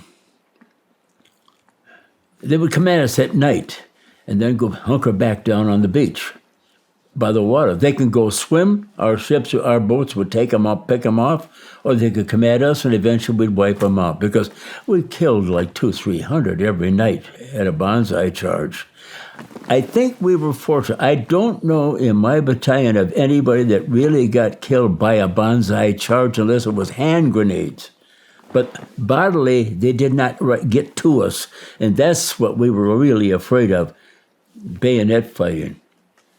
We didn't want that to happen, but we were ready. If we had to, we had to, you know, but that never happened because we could kill them before they got right to us. Yeah.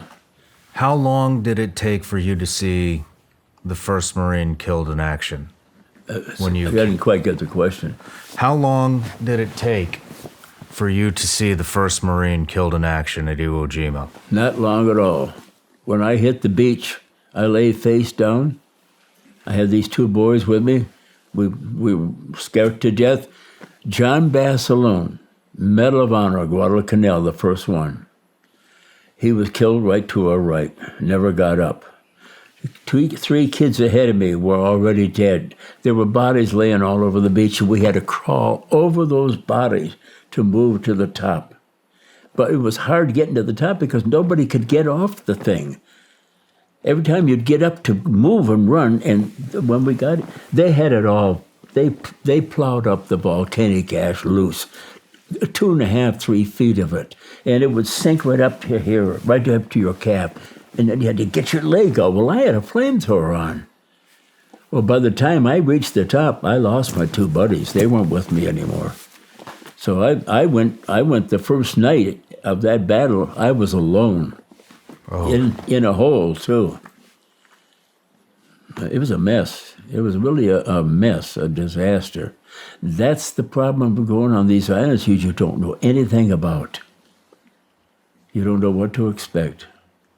When is the first time you fired your flamethrower in battle? First time on the way to Suribachi, yeah. I pretty well burned my way right through to the base. And by that time, I was the only one left in my outfit. They were wounded or killed. Can you describe the first time you used the flamethrower in battle? Well, when I reached the base, they were, it was funny. They had it's all cleared out now, but they had big boulders placed there, and so the entrance to the cave to the mountain was behind them, and this protected them. So they were in between, but you could see their head moving back and forth. You could see it, and we couldn't get them. A buddy of mine yelled over, "Graves, come on over here." And I walked over and had my flamethrower on my back. "See if you can get him. I can't get him."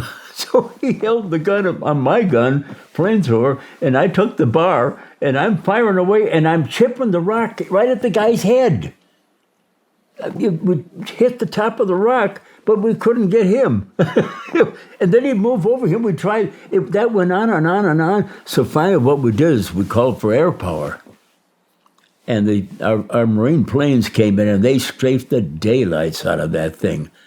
Well, they did kill a few, but a few of them went right back in the caves. But we wanted to get that done before dark. We had to get that thing wiped out before dark. That was a bad place to be. The problem is they came out at night and fought. That was the general's way of doing things. Hunker down during the day, let them have their fun, and then hit them at night. But they paid a price for it every night. We were ready. Yeah. How would they fight you at night? How was the fight at night? Scary. Screaming, yelling. I had one Japanese with a bag on his side, hand grenades.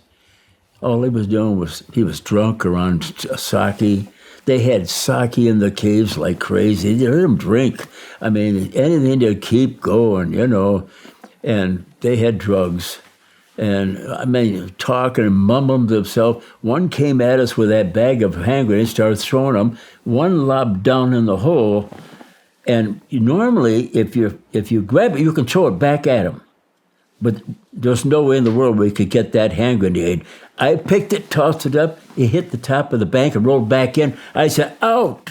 Hey, grenade!" We all cleared the hole. One fella, and he was a married man, one of the replacements. His one foot stayed in, and it went off, and it tore his foot off. It was hanging by his skin. And, man, we screamed for stretcher bearers. Well, they brought a stretcher bearer over to us. And we got him on there, but his foot was hanging off, on the side. He didn't know it. I didn't say anything about it. But I broke down crying. I lost it. If he could have pulled both legs out of there. And he said, "Don't worry about it, Don. I'm going home." And he did. Yeah. Hairy nights. Sounds like it. Then we get up in the morning, have to go out and count them. Yeah. Make sure they're dead. Not a good job.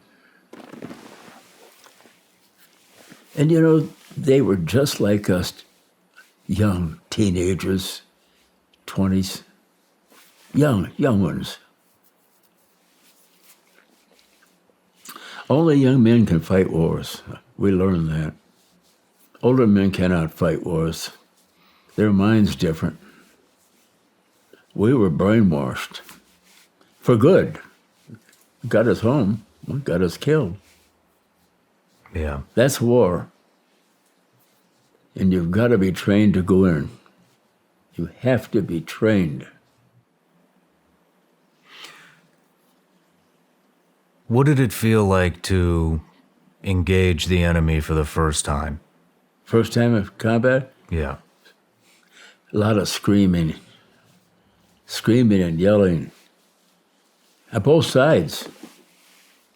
It's just a lot of screaming and yelling, They're as afraid as we are, but it was either that or they'd be shot. No surrender until later. On Okinawa, they surrendered. Can you describe what it was like to shoot the flamethrower? Was it bursts? Was it one long On a body? sweep? At first, if the fire was just on their back, like, they would run. They just, I suppose they're out of their minds, but they would run, and of course our rifleman would pick them off, But it's a tormenting. It hangs. Of course, it sticks on your clothes first, and then burns.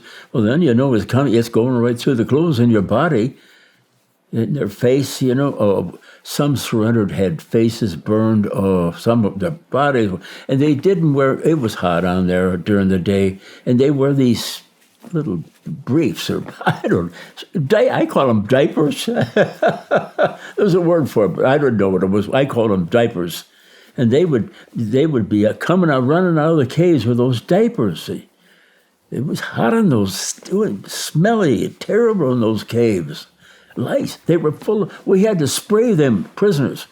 We fumigated them.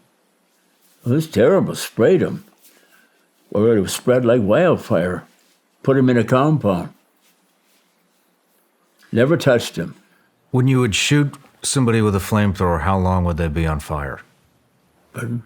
When you would shoot somebody with a flamethrower, how long would they be on fire? How long would the fire last? Yes. Like I say, if you're going to do burst, which you should, throw a burst, see what happens. Nothing, throw another burst, and then move on. But you wouldn't pull the trigger back until you emptied it, because you only got 15, 16 seconds. You're out. Yeah. You're gone. But if you do it in bursts, you got about 5 or 6 shots. That's not much, but when you stop to think, one shot could do a lot of damage. Yeah. How many people could you engulf in flames? Because they're all in a cave, you don't know. You hear a lot of yelling. They yell all the time. They try and scare you with yelling. They scream and yell at you when they come at you. So it all sounds the same. I don't know what the engineers found, whether they were all burned up or not. We don't know. But you have to move. You can't stand there. You move. Don, let's talk about some foxhole stories. The foxhole stories. So I heard that we have a very similar saying, no atheists are in foxholes. That's right. Can you describe that? If a person, we've had kids, and I think every war has them. We've had kids say, I'm looking out for myself. If I get killed, it's my fault. That's the end of it. Some of them will say, I'm going to hope God will help me get through this battle. No atheists in foxholes, though. I've seen them yell and scream and help. Oh, God, help me. I've heard it time and time again. And they won't tell you, but they'll pray. You can see they're praying, but they would never tell you. And you don't bother them. When you know a man might be praying, you leave him alone. You never say a thing to him. You don't question him. But that started on Guadalcanal. No atheists in foxholes. Really? And it spread to every other battles. I used that expression several times a battle. What's that? I said I've used that expression several times a battle. But you made a deal with God on that island. I made a deal with God. I made a pledge. I broke the pledge. But God understood the whole situation. When I hit the beach, I was terrified. I had my face right down on the sand. I was so scared. Everything. The screaming and the yelling. I just said, Lord, I don't know much about you at all. I know you exist. I know you are. And if you could help me and get me out of this, I don't know, serve you the rest of my life. And I got a hunch there were a lot of kids on that beach praying too. Where else would you go? What would you do? Well, to make it real short, He got me off that island in 6 weeks. He never really got me until 9 years later. That was 9 years after the war.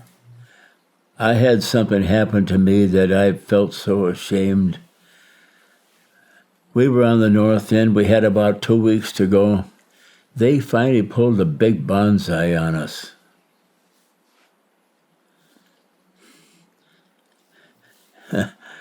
And it's funny. In the daytime, you don't see anything. You don't see anything at all. At 2 o'clock in the morning, that's when it happened. When you can't, you're fighting sleep, and that's when they start blowing horns and bells. They're all screaming and yelling. They're coming at you, and you do your best. You want to make every shot count, and yes, a few of us would get it, but we would just kill them, knock them all down, lay them down. Well, what happened? We stayed in that hole that night, and the next morning. There were 3 of us. We made it, got through it. And I got word that I was to be looking for snipers. So I got up and I took my glasses on the ground like my elbows, and I'm looking around. I couldn't see a thing. It was all quiet. Couldn't spot a thing. I was there about 15 minutes, and I dropped back down. And I said, there's nothing going on out there. So I phoned in and I told them, no snipers. They said, keep looking because they know where we're at. They're shooting us back up here. I said, 10-4. By the way, he said, you've got a kid coming for your replacement. I said, we can use him. And so finally the kid yelled over the hole, who's Graves? And I said, I am, come on in here. And he jumped in the hole and he said, what do you want me to do? And I said, sit down over there. You have a lot to do later on tonight. I said, well, I got to be looking. And he said, Grace, give me the glasses, I'll look. I said, no, you get yourself killed. One of my buddies says, give him your glasses. That's what he's here for. I threw the glasses at him. He got up, and we're shooting the breeze. He's up there looking. Then all of a sudden, phew, he fell back. His helmet rolled off between my feet.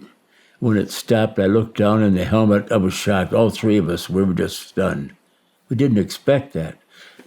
That sniper thought that was me. He was ready for me. And there was a beautiful girl sitting in a chair, and on her lap was a baby. I lost it. I got up and screamed and yelled and shook my fist in the air and said, curse Iwo Jima, curse God for letting that kid take my place. See, I didn't understand. And yet days before I was praying for help. Well, we phoned in and told them what happened. We got into another hole. And same story until the end, and all of a sudden nothing was happening. They were down there by the water, and it was either come at us and die or go in the water and be shot in the water. Either way. We don't know what happened, but we were released by the 3rd Division. 18 of us walked down to the cemetery. Let's take a quick break. Yeah. This episode is sponsored by BetterHelp. A lot of you know that we talk about mental health consistently on this channel. And I've personally disclosed my mental health issues after leaving the military and a career at CIA, combating all that comes with going to war. I came back home. I got myself into therapy. It was a tough time, but I was able to redirect my entire life onto a better trajectory. I give therapy a lot of credit. And that's why I want to talk to you about BetterHelp. If you're thinking of starting therapy, give BetterHelp a try. It's entirely online, designed to be convenient, flexible, and suited to your schedule. Just fill out a brief questionnaire to get matched with a licensed therapist and switch therapists at any time for no additional charge. Let therapy be your map with BetterHelp.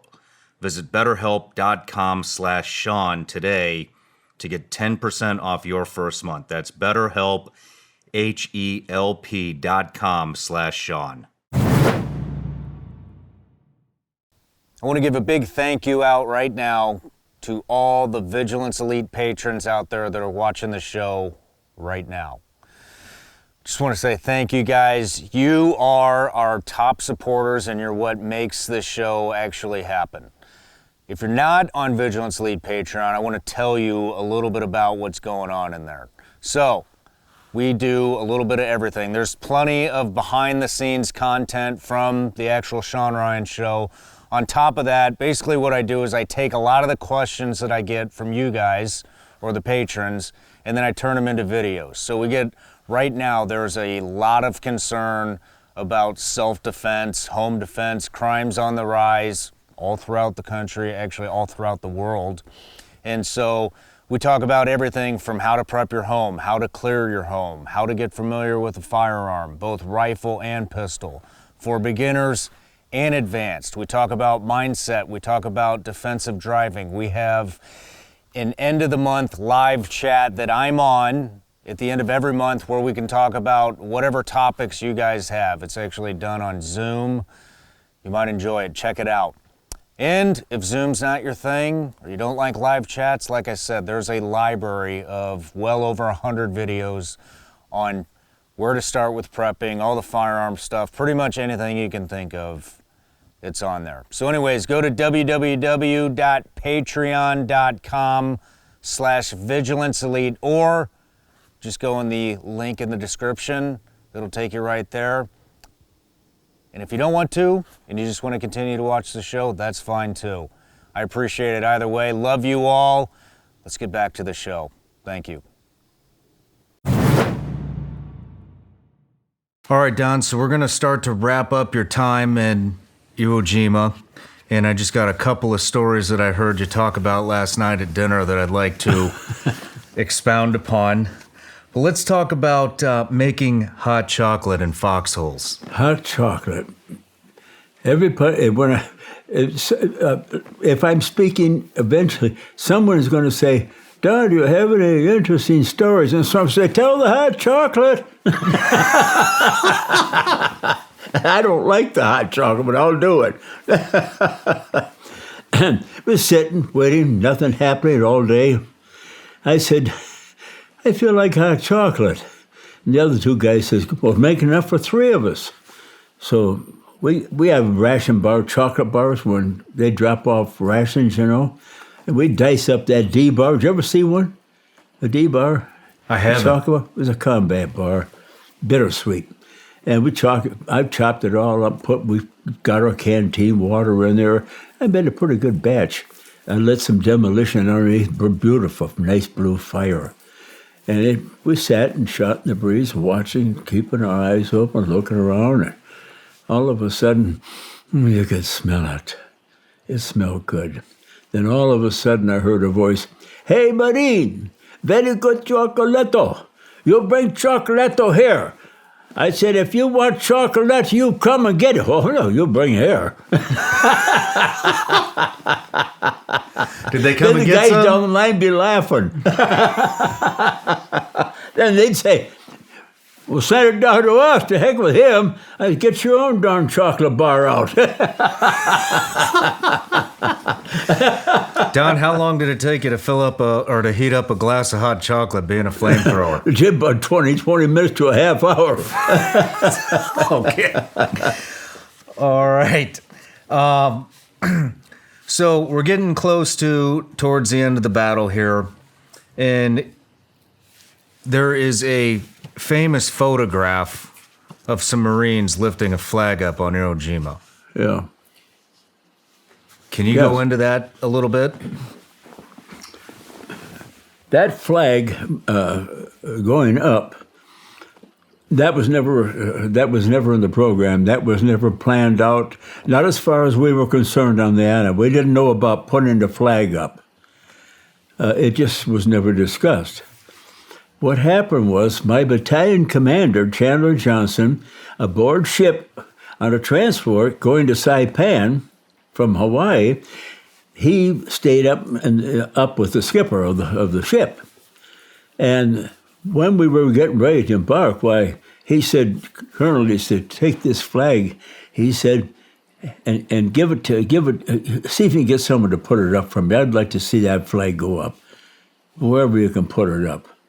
And so Johnson said, okay, I'll do that. I liked my battalion commander. He knew me real well. We got along real good. He put me in the brig 3 times. Sounds like a hell of a guy. Insubordination, I came in late from Liberty. Well, anyway, he gave that to Harold Schreier, Lieutenant Schreier, that led the patrol up. He just gathered some guys together, and when they got up there, they shot a few Japanese up. They had a little skirmish up there, but they beat them. And then it's like I said last night, that was drain pipe that flag was put on. People don't know that. We had no pole for a flag. We didn't know anything about a flag going up on the mountain. So they found this drain pipe and they put it together. And the Japanese used it to get rainwater down in the cave below because they couldn't remake their water. They couldn't purify it like we did. We purified our water, so we always had plenty of it. Didn't taste too good, but it was pure. And so they got the flag all rigged up, and we're through fighting, so we're walking right to the top. And when we get up to the crest and stand there, from here, right here to that wall, there it goes up. Man, it was a shock. And everybody saw that flag go up out in the bay. All those ships out there let go in the air with tracers and rockets.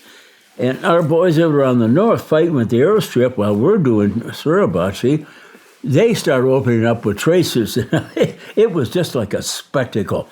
It infuriated the Japanese. They fought twice as hard. We put our flag on Japanese soil for the first time in history. Yep. How far were you from that flag? Well, from here, that picture on the wall. About 20 feet? What? Yeah. 10, 20 feet? About 20 feet, yeah. That's incredible. What did that feel like watching that? Some say just within a few feet. They always do that. They exaggerate.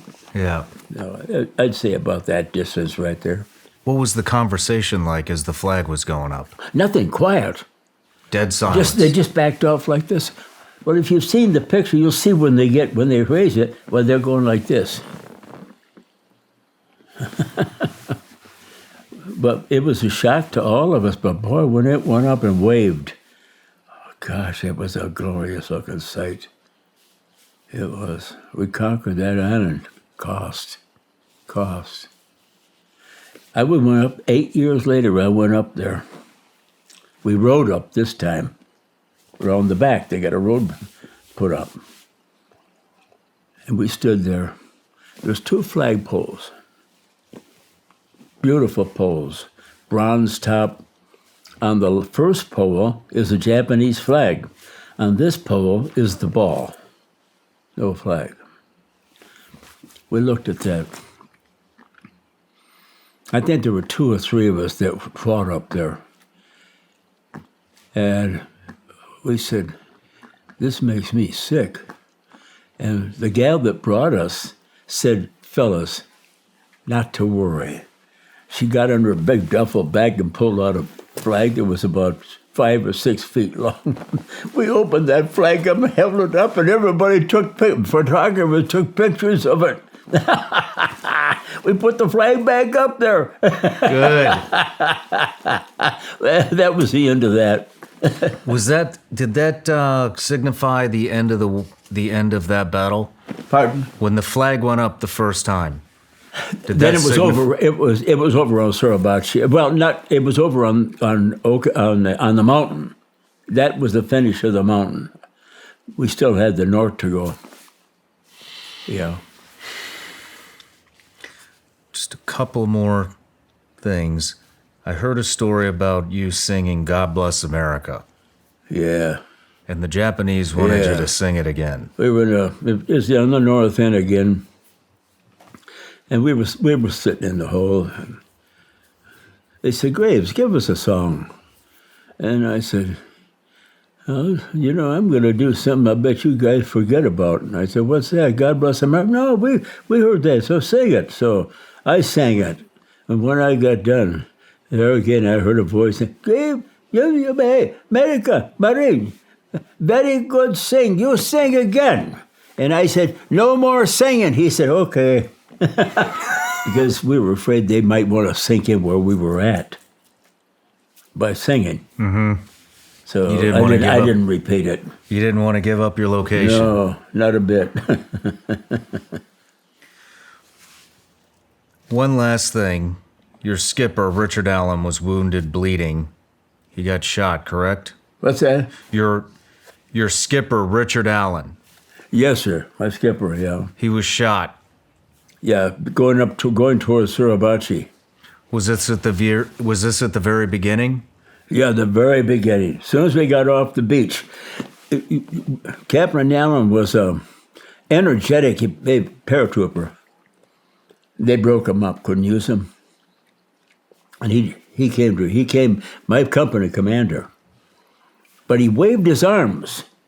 Even when we maneuvered, he would wave his arm. Get that patrol going. It's always, well, they're looking at him. I'm surprised. But I told him one time we were training, Skipper, you're going to get hit because you're waving your arms around. And he's, no, I've done that before. Well, that guy up on Suribachi sure took him and hit him right in the crotch. Oh, man. Right in the crotch. And he was bleeding. I said, Skipper, you can't lose much more blood. We got to get you down the beach. Get out of here. Get up there. Oh, he was mad. No, sir. We're going to drag you down on a poncho. I didn't go because I had my flamethrower. But a few of the guys did, and they got him down and then came back. Well, I don't know what happened, but 45 years later, I saw him. We had a great time together. It was in San Antonio. We had a reunion, 45th reunion, and he came. 45 years later. 45 years later, we had a reunion. We don't have many more. We don't have enough men to have one. That's all gone. But I was so glad to see him. And, you know, I couldn't believe that he went through that. He said he was fine, but just, 2 years later, he died of cancer. Oh, man. Yes, cancer set in. And we'd have followed him to hell and back. That's what we thought about him. Did you have any questions for him when you saw him 45 years later? Pardon? Did you have any questions for him when you saw him 45 years we later? talked over a few things, you know. Yeah. Did you happen to ask him why he made you a flamethrower, one of the smallest guys in the unit? I asked him, I said, why did you put that flamethrower on my back, Skipper? He said, Graves, you're here, aren't you? I know what he meant. Short. Well, Don, your unit started with 335 Marines and left with only 18 from Iwo Jima. In my company. You were the only surviving flamethrower from the unit. Yep. You didn't sleep, brush your teeth, change your socks for 6 weeks. When we got back and started training again with new men, I taught the flamethrower. I was the only one that taught the flamethrower. And I couldn't get these kids to pick it up. They wouldn't put it on. And for some reason or other, the lieutenants were standing right there, the platoon leaders, and they wouldn't say anything. So there's something about it that you can't force a man to use something like that.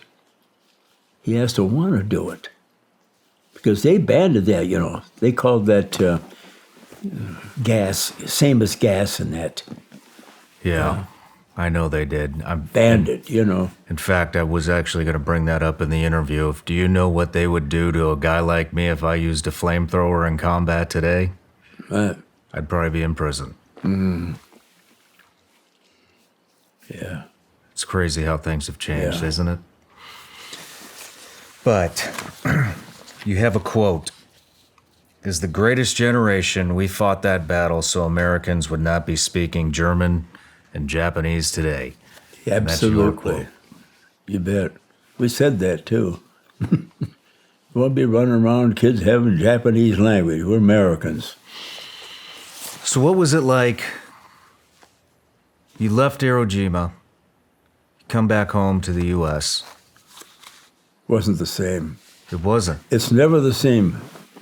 It is never the same. Even when I come home after the war, it was totally different. I don't know what there is about it. We've seen movies on that where men return home, and he just can't settle in. He doesn't speak their language anymore. They sure don't know what he's talking about, Our convictions are different.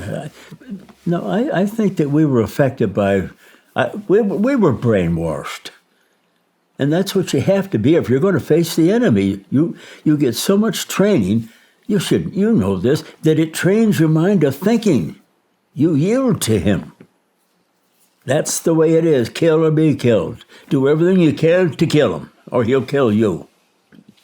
That's training. And that's what training is supposed to do. You're different. It isn't that you don't love your family, it's just that they don't sympathize with you. If you expect to get a little pity from your family, forget about it. You would think you'd get it. Yeah.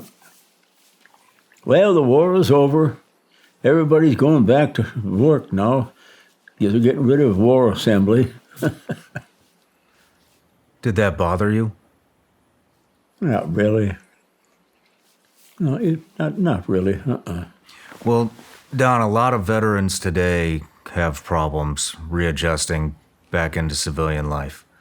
How did you, what were your struggles adjusting back into civilian life back then? I have to tell you this. This post... Traumatic stress. Yes, stress. We never had that. I don't... every now and then, at least 4 of us would get together that fought from Detroit. We made it back. Some were replacements. And we never had that. We got together and talked old Marine stuff over again, hashed it over again. We couldn't adjust because we were thinking different. Our lives were different. They had 4 years of us, and they brainwashed us. Might as well admit it. Everything was Marine Corps. Our talk was all Marine talk. I still use it. And another Marine will understand what you're talking about, too, with some of the stuff you really bring up. They know what you're saying. You'll never forget it. It's a brainwash, but it's got to be, that's training. Train to kill the enemy. Hate him. And so you carry that stuff with you. But it's, I will say this. I guess I had a couple of nightmares after I was home for a week or two. My mother said that she had to wake me up. And I said, you did? She said, yeah. You were moaning and groaning and yelling. And then she said, who's such and such? I said, well, why you ask that? Because you were yelling his name out. I said, what was the name? And then I knew who she was talking about. So I might have been doing it, yeah. But it didn't last long. That's all we had. But you just have to calm down and adjust to people. These are different people. They're your people, your family. The Marine Corps had you for 4 years. Did they have a lot of questions for you? No, they're afraid to ask questions. What about your father? No, my dad didn't say much, no. Was he proud of you? Yeah, when he was drinking, he'd sit down with my brother. My brother was in the Navy. He got out a little after me. And we'd talk war stuff when he was drinking. Sober, he wouldn't talk. He wouldn't carry a conversation. I could never understand him. My brother went right after him and died. What do you mean? Alcohol, tobacco, all that stuff. He just went right at it. My oldest boy started smoking, got on reeds, dope, alcohol. Everybody loved that guy. He just ruined his life. Died. That was your He went brother? in the Army. He went in the Army for 2 years, and they canned him out because he got in a fist fight drunk, and they busted his spleen. Who was this? My son. Your son. It's that same oldest boy. Yeah, and after he got out, he went right at it. Oh, I'm sorry Couldn't to do hear a that. thing with him. I talked to people who knew what they were doing to leave him alone, Don. You can't make him do it. You'll just drive him further. You just can't. It's an unfortunate thing. Just hope that he'll grow out of it, but he didn't. I was in the ministry at the time when that happened. Preacher. My boy in jail. I had to go talk to him, try and get him out. I went to court when they summoned him. They gave him 3 weeks in jail. The judge suspended the fine. Here I'm sitting there. The attorney said, "We have his mother and father here with us today." And the judge said hello to folks, and I don't think the judge did, but people were looking at us and say, "You should take care of your son. What the heck went wrong?" Can't do anything about it. He picks his company. He picks it. I always tell him, I've told my grandsons, don't follow anybody. Pick your company. Pick someone that you agree with. Don't go following people around because they say it's a good thing to do. Yeah. But every war you have, look at Vietnam. It's affected a lot of them. Jungle fighting. That's the last of the jungle fighting. Desert, no. Yeah. Yes. Do you have any advice for the men and women coming home from war today? For them what? For the men and women coming home from war today, do you have any advice for them? You know, it would depend on what they've done, what they've seen, what they had to do, you know, so it's very difficult that way.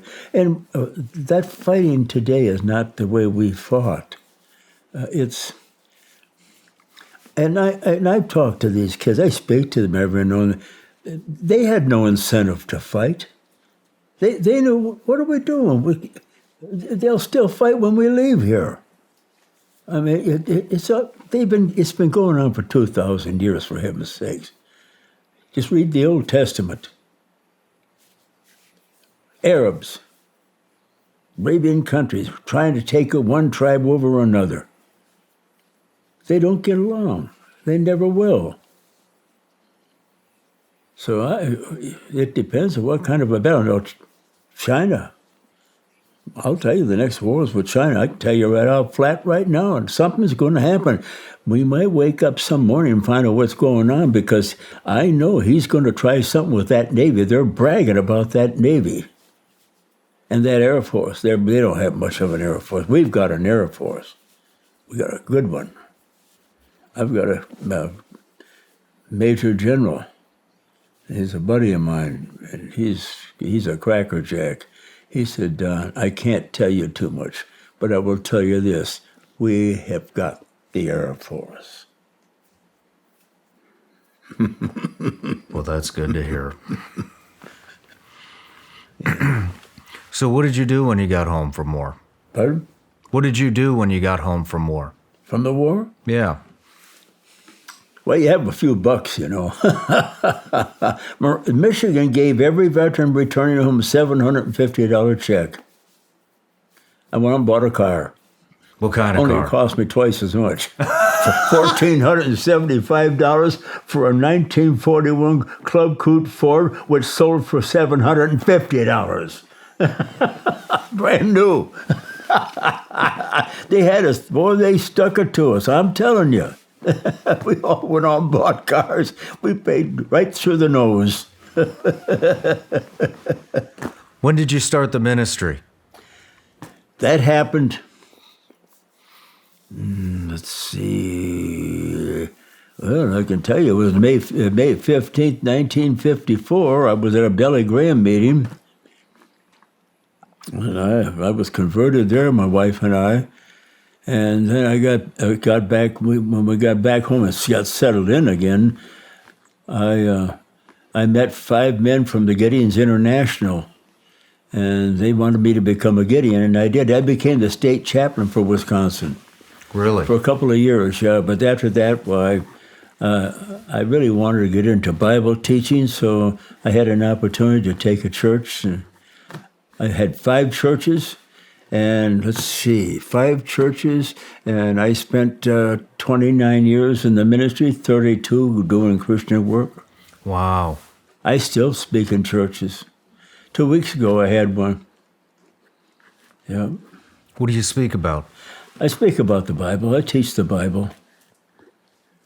I speak about what our lives should be from what it was, if that need be.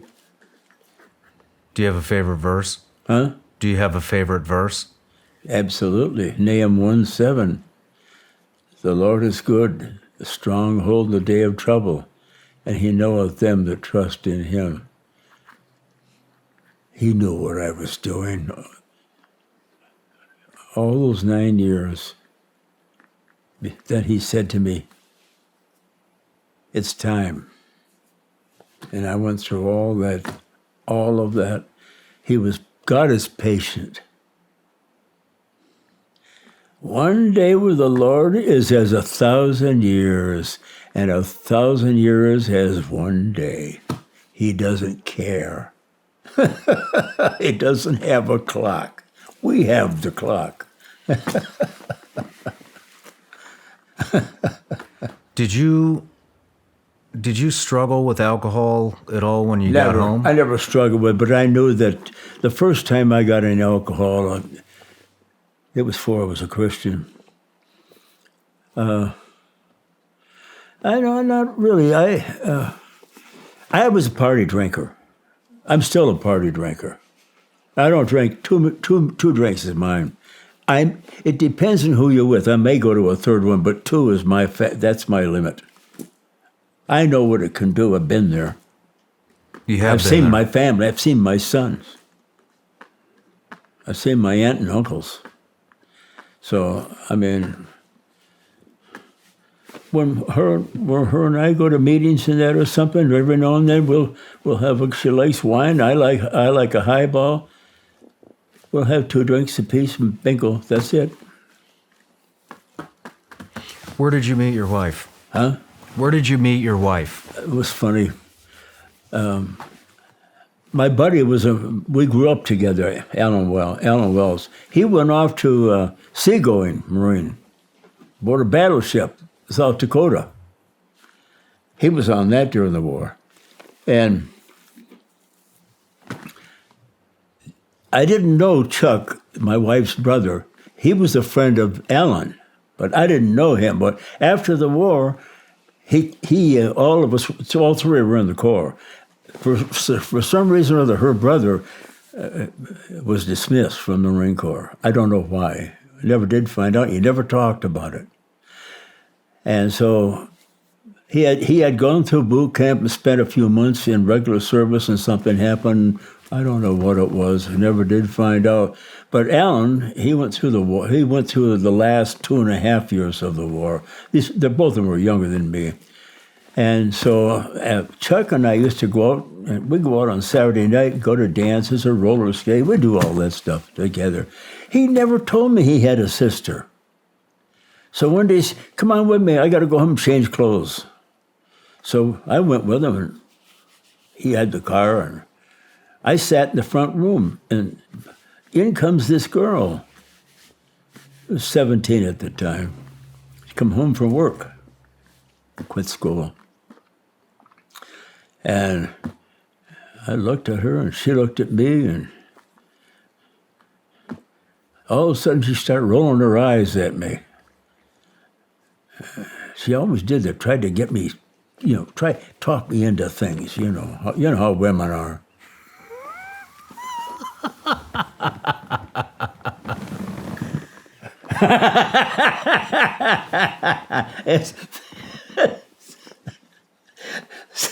I said, Charlie, you didn't tell me you had a cute sister. He says, you didn't ask. I said, gee, do I have to ask? Don't you love your sister? Anyway, we dated, and we got married. After 5 years, we finally started having children, and we had them 4 in a row. 4 in a row? Yeah. 1, 2, 3, 4. How many boys, how 2 many girls girls? and 2 boys. Yep. But I suffered a lot for all those years. And when I say that, I'm not saying that she shouldn't have been pitied and felt sorry for her. I didn't know what was wrong with that woman, but it was strange. We'd be packed up and going on vacation. We'd get out of town. She'd say, what are we doing? I said, we're going on vacation. I don't want to go. I'm going to go home. Kids would start crying. I went through that for 72 years. Oh, wow. When she died, I don't even want to go, but she just fell apart. She had a lot of, that poor kid, heart trouble, all kinds of trouble. Her arteries were so plaqued and so bad that it wasn't getting blood through. It wasn't all cholesterol. And so when he did 4 bypass, he had to use her veins. He couldn't use the arteries. And so, you know how much blood she got. So her pulse rate would drop. They put a monitor on. That didn't work. She died. Well, I walked in the nursing home. I had her in for 6 months, the nursing home, and they were working with her. And I said, what's going on? She went down. She said, she passed away this morning. She fell down. We were giving her a shower, and she just passed out in the wheelchair. And we couldn't bring her to. I don't think she said, she's not even pumping 40 on the pulse rate. Oh, man. And so she's not going to go through the night. So I said, well, she'd been wanting to go. And it was no good laying in bed like that. Well, my kids, my daughters came and we sat. And my son was working, my other boy. And about 2 o'clock the next day, she took her last breath. Boom. I said, that's it. She's gone. Yep. I never understood. Then the nurse said, Don, can you come down to the station? I want to talk to you. I said, sure. And I walked down, and she said, the doctor and I interviewed Rebecca. We found out something. And did you know that she was bipolar? Alzheimer's. I said, no, I never thought about it. But that explains why these disruptions, all these disruptions, you know. You make plans, then she changes them. That's what they do. But she said she definitely had bipolar. I said, well, thanks for telling me, because that helps out a lot. I don't blame her for anything. I think of her when we did the good things, the good times. That was it. Poor girl, and she had low self-esteem. My son took it from her. Low self-esteem. She threatened to kill herself several times. Oh, man. She never went through with it, though. I had a .22 caliber, beautiful pistol, holster, everything. I got it for $25. Brand new in those days, back in the 50s. I don't know what they cost now, but anyway, I went out, did a lot of squirrel hunting with it. I had a lot of fun with it. I kept it as security in the house. She came in the office with me. We managed a 60-unit HUD housing project for seniors. That was after I left the ministry. Just something to do and make money. And I don't know, she had one of her spells again, and she said, Don, sometimes you get me so bad I want to find that gun and shoot myself in the head. She went shopping. I went in and got the gun out. I said, that's coming out of the apartment. And I took it down to the office and hid it in the desk. Well, then the elevator man came in, and we got to talking, and he's a nice guy, and we talked a little bit. I told him, I said, I had a little scare, and I said, I took it out of the apartment. I've got it in my desk right now. I'm afraid she might just go through with it, and an empty gun is no good. He said, you want to sell it? I sold it to him for $25. Regret it to this day. But I thought I had to, so I did. How long was your wife in the nursing home? Oh, 6 months. 6 months? How often would Just you a go vegetable. see her? Twice a day. And she couldn't notice. She didn't know who I was. It was terrible. I'd walk in, she, who are you? I said, I'm your husband. I don't have a husband. You get out of here. Next day I come in, she said, hi, honey. It's crazy. You never knew what to expect. So that head nurse called me over one day, and she was right. She said, Don, are you crazy? I said, why? Why do you come in here twice? She doesn't even know what you're doing. Why don't you just come in once a day and see how she's doing? You don't have to do this. All you do is feel sorry and bad, and you leave that way. And she was right.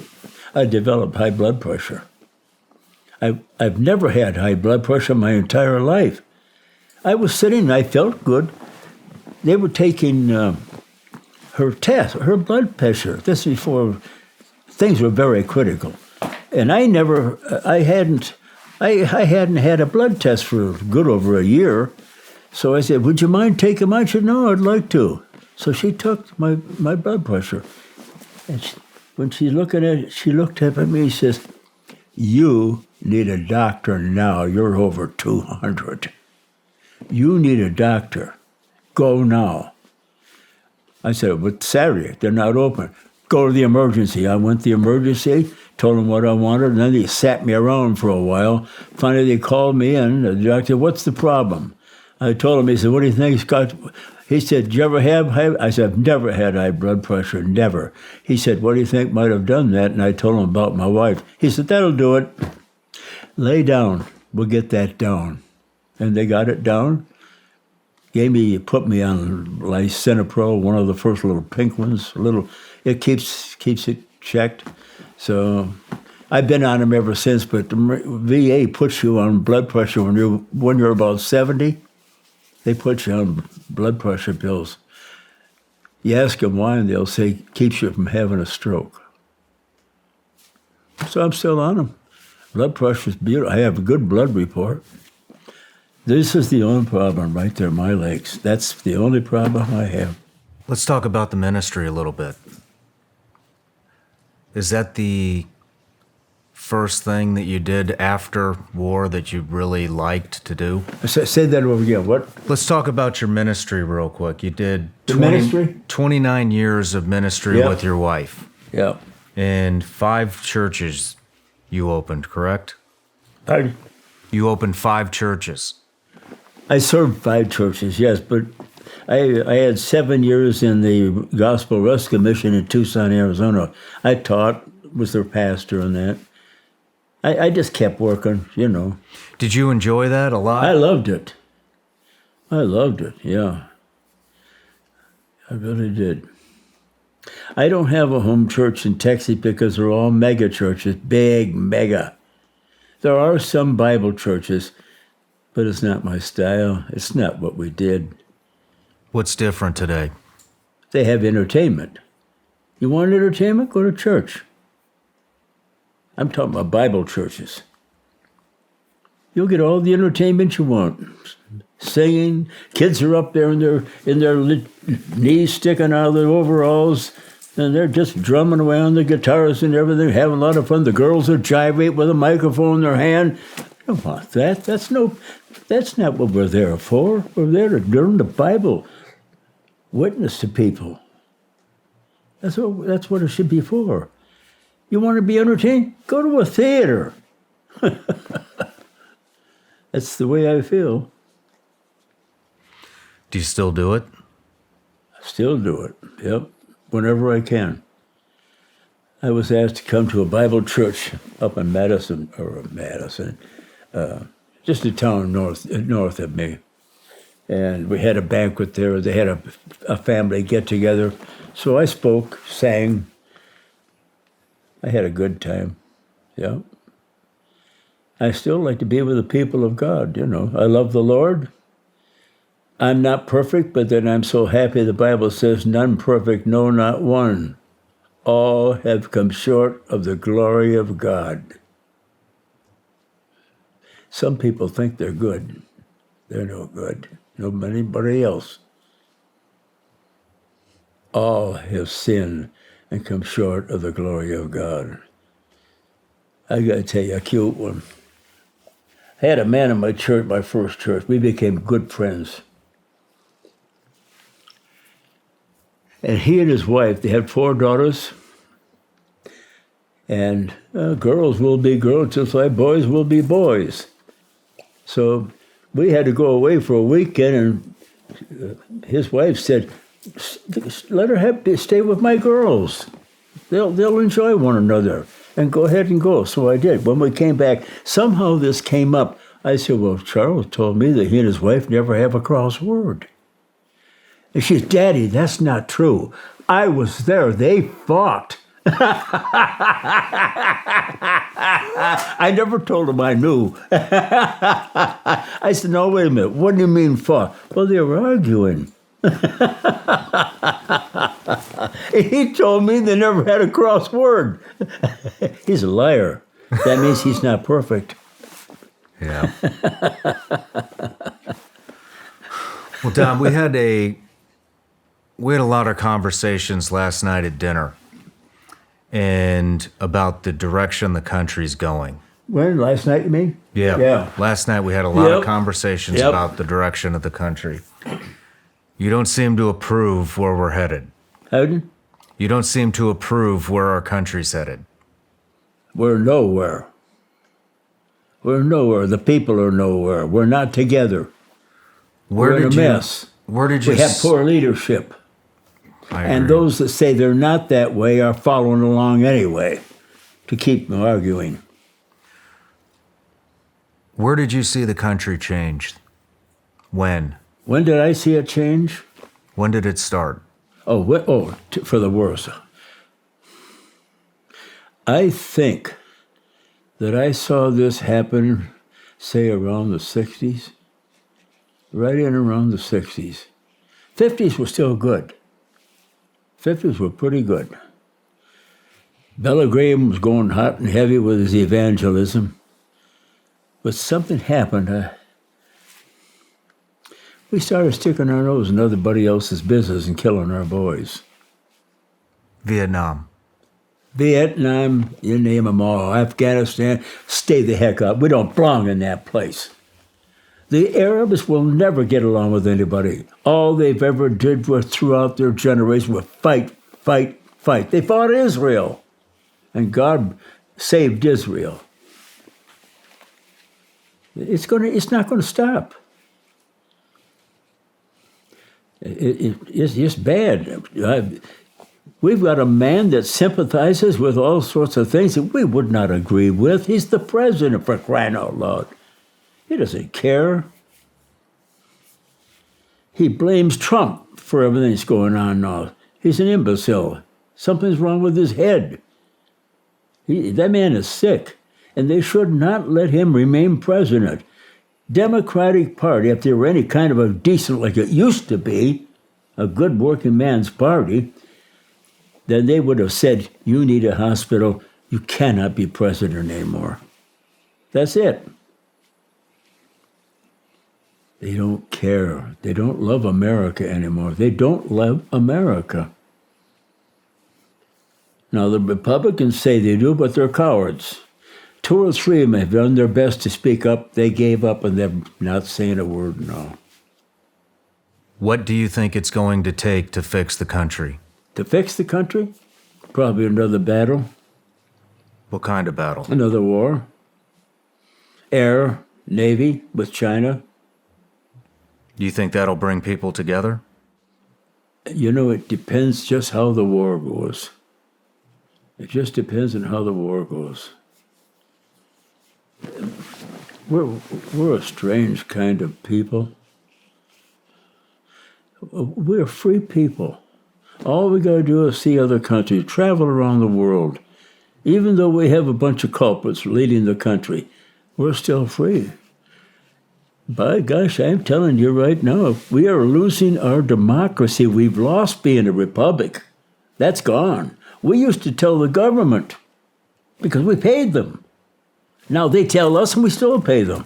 You ever hear of anything like, you give me a job, but I'll tell you what I'm going to do? I know what you mean. We're in bad shape, and the schools aren't doing anything about it either, though they're running scared. Yes. We have no real... And, you know, our veterans that have come from... And I don't blame them. These are political wars. These are not honorable wars. None of them ever won a thing. None of it's been won. Even Korea. We stopped at the... What do you call it? At the parallel, wherever it was. That's where it ended, right there. They outnumbered us. Massive Chinese told us to get off the Wonsan evacuation. Marines dropped their weapons for the first time in history and got aboard ship. Ordered. We just don't keep our nose in our own affairs. We don't need any help if we could be the nation we once were. We know what fighting is. We've had to do it. Our history tells us that. We had it with the French. We had it with Britain. Yeah. Do you think we'll ever get back to Being a what your republic generation again? was like in the 40s? I don't know. I sure hope so. I do I don't too. think I'll see it. I don't think I'll see it. Not in the next 5, 6 years. It's serious business, and we've got to be thinking about it, and the schools aren't doing anything about it at all. They're confused. I get in there, and the teachers, they're just putting their time in, and collecting the money. What are they going to do? They went to college to learn to be a teacher. What are they going to do? Where are they going? Let's wrap this up on a positive Let's note. wrap it up. What does it mean to you to be an American? What does it mean to me to... After everything you've seen, you're 98 years old, you were born, you went through the Great Depression, you went through World War II, you've seen the country, I mean, you have a 100-year view of the journey of this country. If with everything you've experienced, what does it mean to you to be an American today? I don't say it was in vain. Some of the stuff we had to do. But probably the way we went about doing it, I don't foresee any help. I don't see any changes, any real desire to change. We're too busy making money. We're too busy wanting material things. We're material crazy. We've got so much material things, we don't know where to put us, in the attics, in the garage.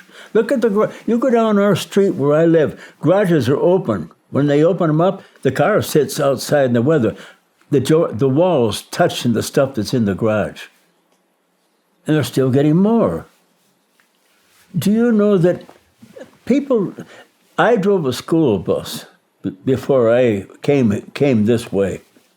I had some time and I volunteered to run a bus for a few months. Did I ever get an education? where kids really are. There's one boy, here's an example. He gets on in the morning. Good morning, buddy.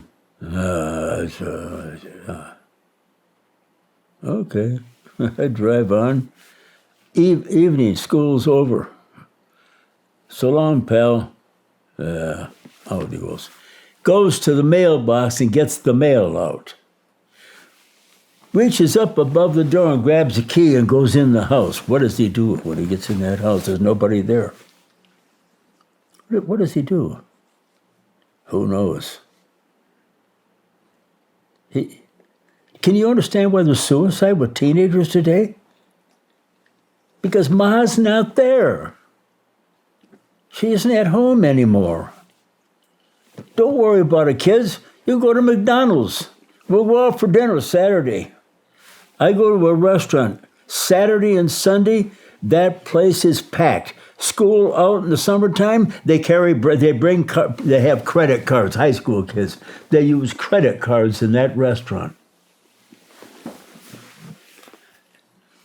And we wonder why they're not thinking seriously of what our country is doing.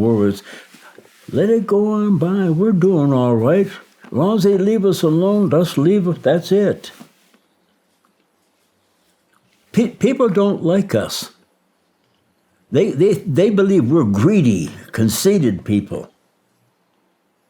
We got too much. We've been too fortunate. I have no doubt about that. Do you know that have you been to Japan? I haven't. If you went there to get a good education, after the war, after everything calmed down and the Bolsheviks were out of there, Japan started a new government. Democratic. They are more democratic than we are. All you've got to do is go to that country. I stopped off there for about 5-6 hours, going to Iwo Jima on a visit, on a tour. Huh. Well, they meet you when you come into the airport. They have clerks, women dressed up beautiful in uniforms, and the men, and they bow, and they shake your hand, and they lead you to where you want to go. That's the way they treat us. I was on that same trip. We're heading from California to Tokyo. 12 hours, we lose a day. Tired, legs hurting, everything, body's hurting. It was awful.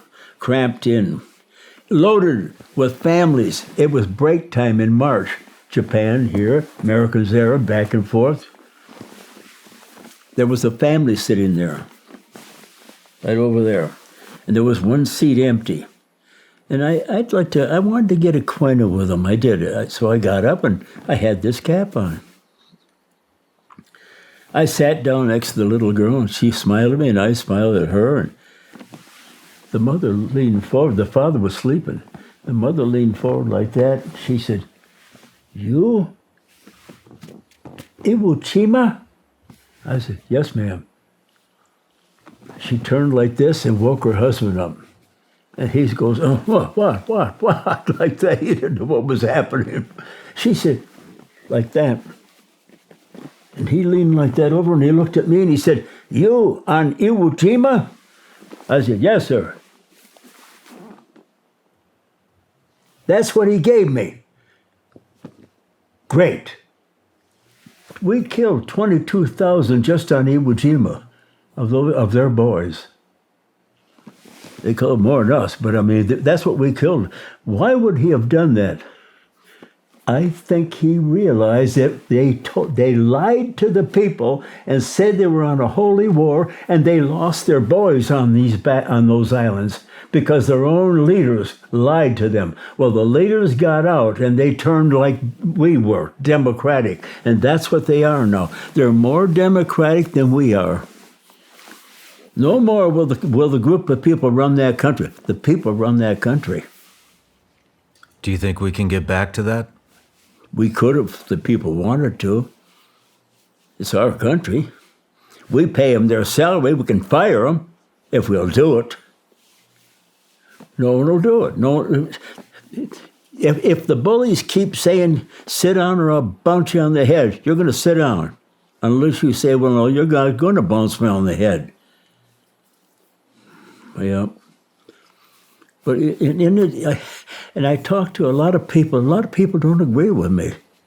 They think that's starting wars. I think a lot of people do agree with They you, Don. do. They don't want to do it. Look at Russia right now.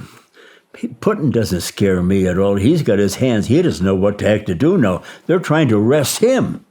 Now he's got his Bolsheviks fighting them. They got something going on in the country now because he attacked them. And do you know that Biden just sent 3,000 of our boys over there?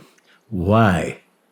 I'll tell you why. Because just like everything else, Afghanistan, you name it, they're going to be in there entangled in that thing, and we're going to pay a terrible price for it.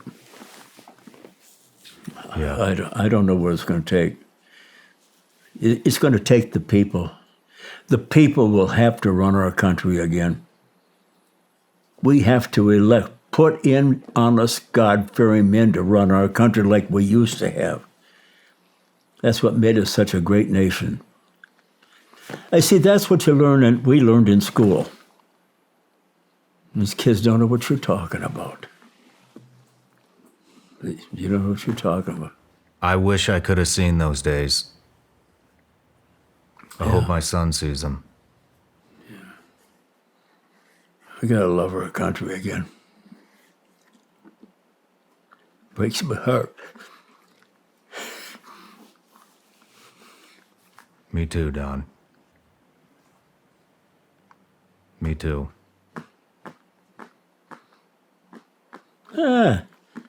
Sit down. Take it easy. Don't get so doggone excited. Well, how about we end this with a message from you on what the American flag means to you? You know, it's one thing for me to, and we did something tonight that I don't normally do because I'm not asked to do it. It's not that I don't want to. It's that I just don't want any more trouble on my hands, and maybe it's not the proper place. You know, what do I think about the country? What do you think should happen? Don't talk about those things. All you do is start problems. You know, Republicans, Democrats. I spoke at our own roll call, and we had a great crowd. And a couple got up over there and started walking out. I said, folks, are you leaving? We didn't come here to hear politics. I never talked about any politics. I talked about getting our country straightened out. I didn't talk about politics. I said, sorry. A fellow sitting there said it in a low voice, don't let the door bang you when he went out. I said to him, why didn't you shout that out? He said, I didn't want to do that.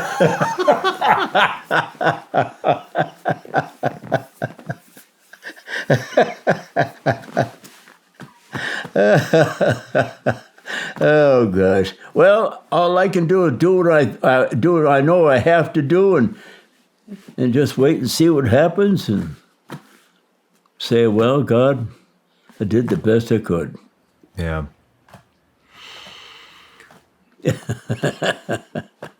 Well, I don't go out and speak, and I didn't do it here today, just to hear to be talking and to be heard.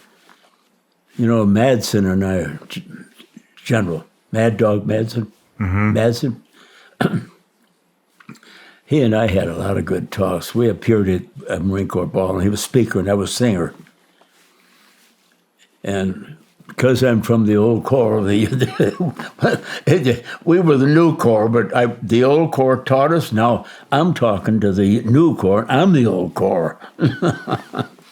But we got along so darn good. He said, he says, a lot of these not-faced young Marines, he says, not States young Marines. You can't talk to him. He won't listen to you. he had a pity party going on. But he's the one that told Donald Trump about me, because that's why But Donald Trump sent me that. I thought that was good.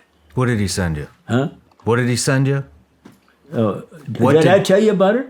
No. Oh, Donald Trump sent me a birthday greeting. No Beautiful. kidding. I got it up right on my display. Well, the mail rang, or the door rang, and my daughter went and got the mail. She said, "Hey, this is an express mail from Washington, D.C." So I said, "Go ahead, open it up." So she opened it up. She said, "Oh my gosh, Dad, what?" She gave it to me. Here it was in a frame, a beautiful Washington certified document, and Donald J. Trump signed it, said, "Dear Brother Graves." And he talked. It was beautiful. I got a copy of it in the car. I use this. Right away, I run and get a substitute copy, so I can show people. But the other one's on the wall. Good. I thought that was nice of him. But then I said to the kids, I said, "Trump doesn't know me." Then I said, "Wait a minute. Mad Dog, Secretary of Defense."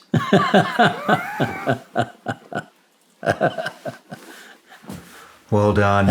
I could say to my friends, "Trump sent you a letter?" "Yeah, we're good friends."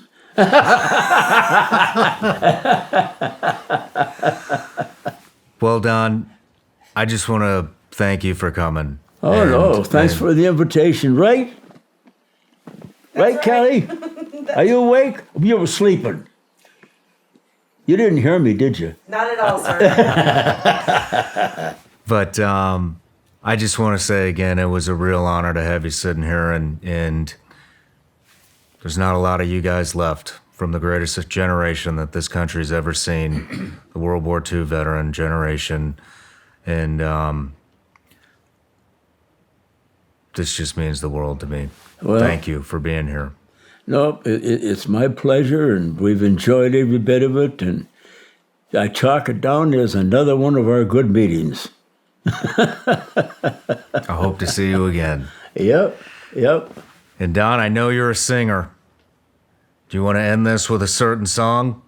Huh? Do you want to end this singing a certain song? Sure. Should we do God Bless America? Let's do it. Kelly, you going to sing with me? Yes, sir. All right, better. I'll go back there and scold you. Spank you.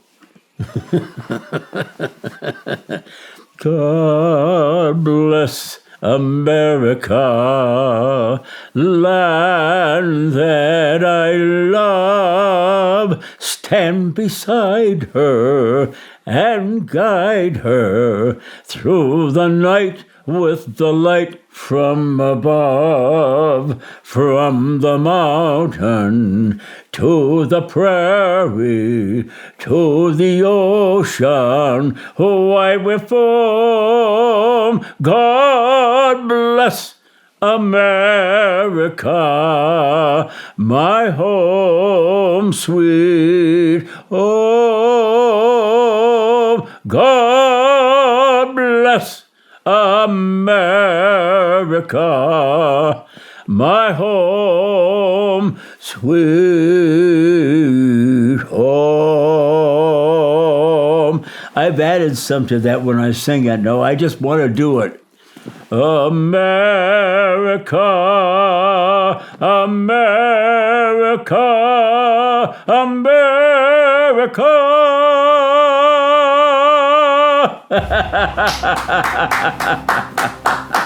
Beautiful. Beautiful. God bless America. Yep. And God bless you, Don. Oh, he has. Thank you for I coming. don't deserve it, but he has.